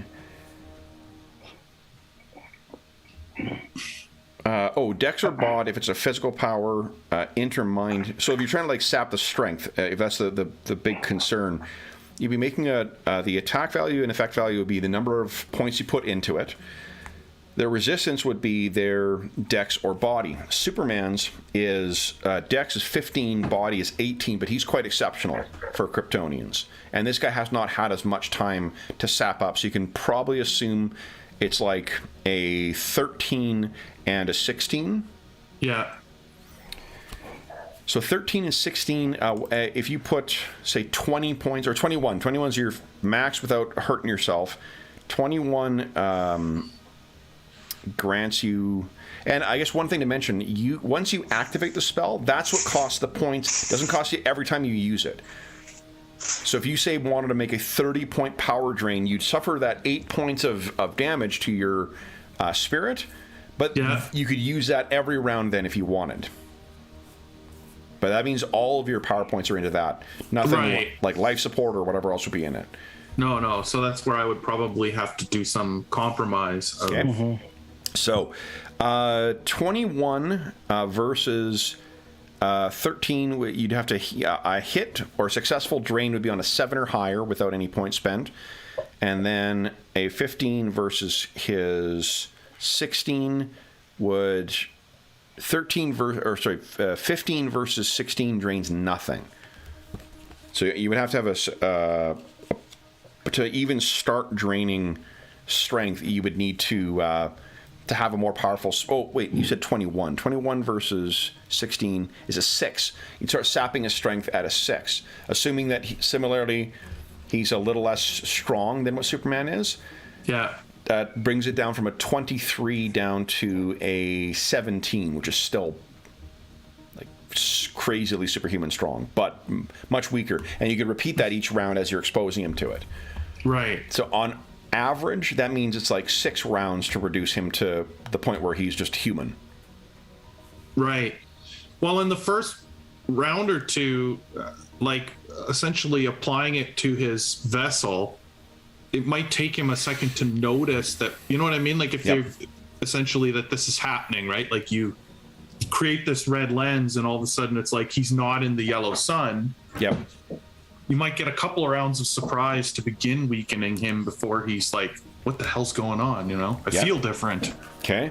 So you have what seems to be an effective spell that would target Thulkar. And if it's easier to not make it a lens and make it a broad, like a sphere that just shines, right? Like change your honk to that frequency. Then Superman, I can be wearing the lead suit.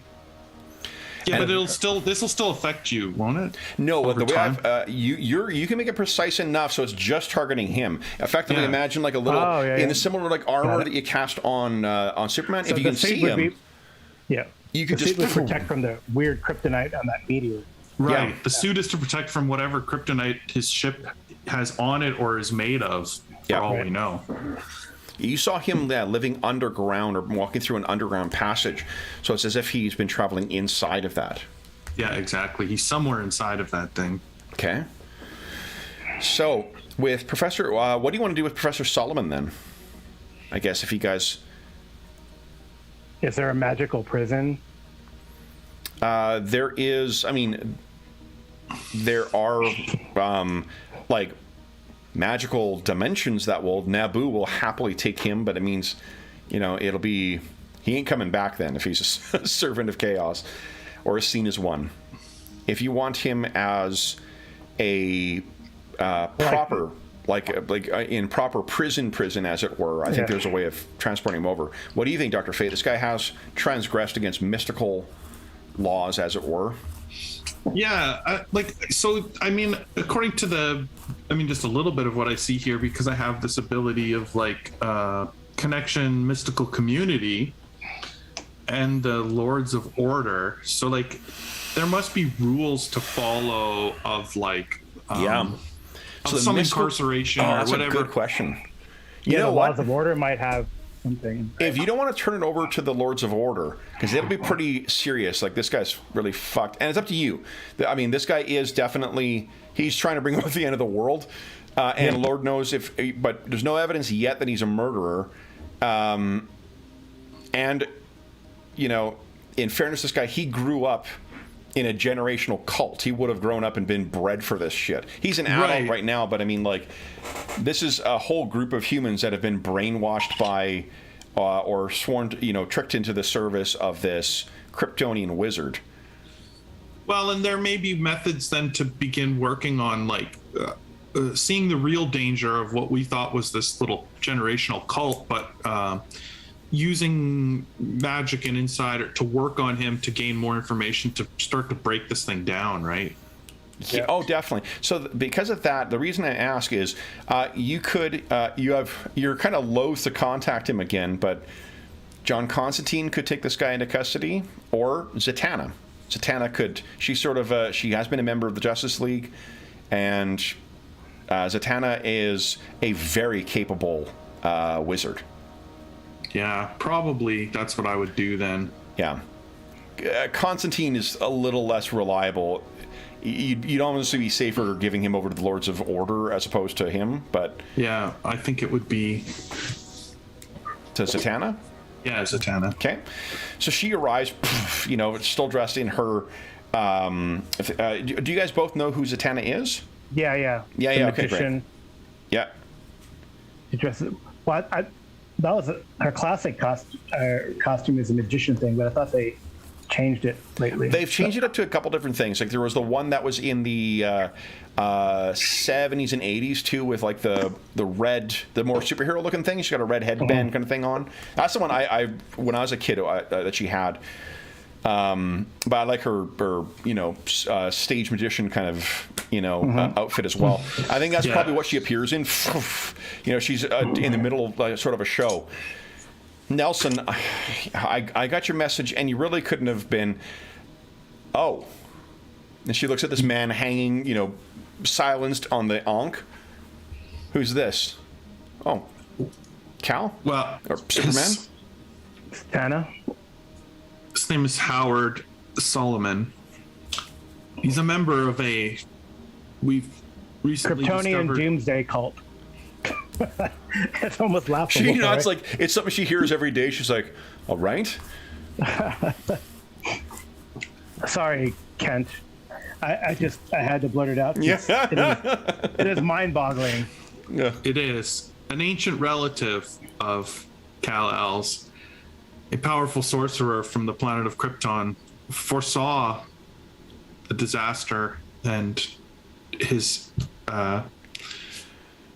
family ending up here. And so he built a craft that would sustain him through the ages. And he's been traveling here since. And he shall be arriving in about a month's time.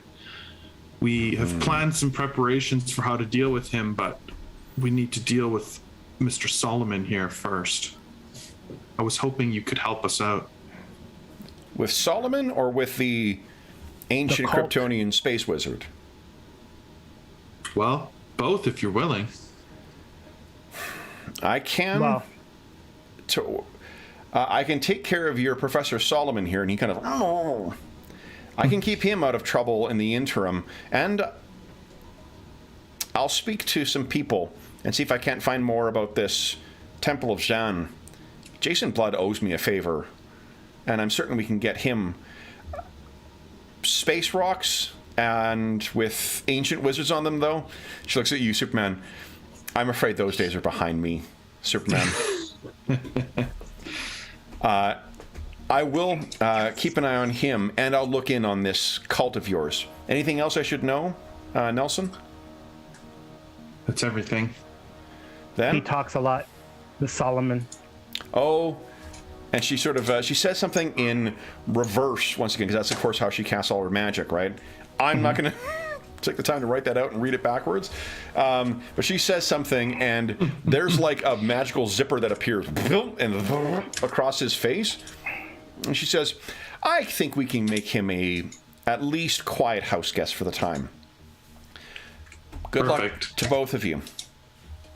If you could release the binding spell, Nelson? Yes. So you release it, he drops to the ground. He gets up as if he's going to do something, and then there's a poof, like, stage effect, kind of puff of smoke, and the two of them are gone. Beautiful. Okay. Guys, that brings us to the end of this Yeah. issue. So, It's a double issue. there we go. At least. Well, here's the interesting thing about DC Comics Presents is the next issue sometimes had the same guest star, sometimes added a guest star. So we'll have to see what happens.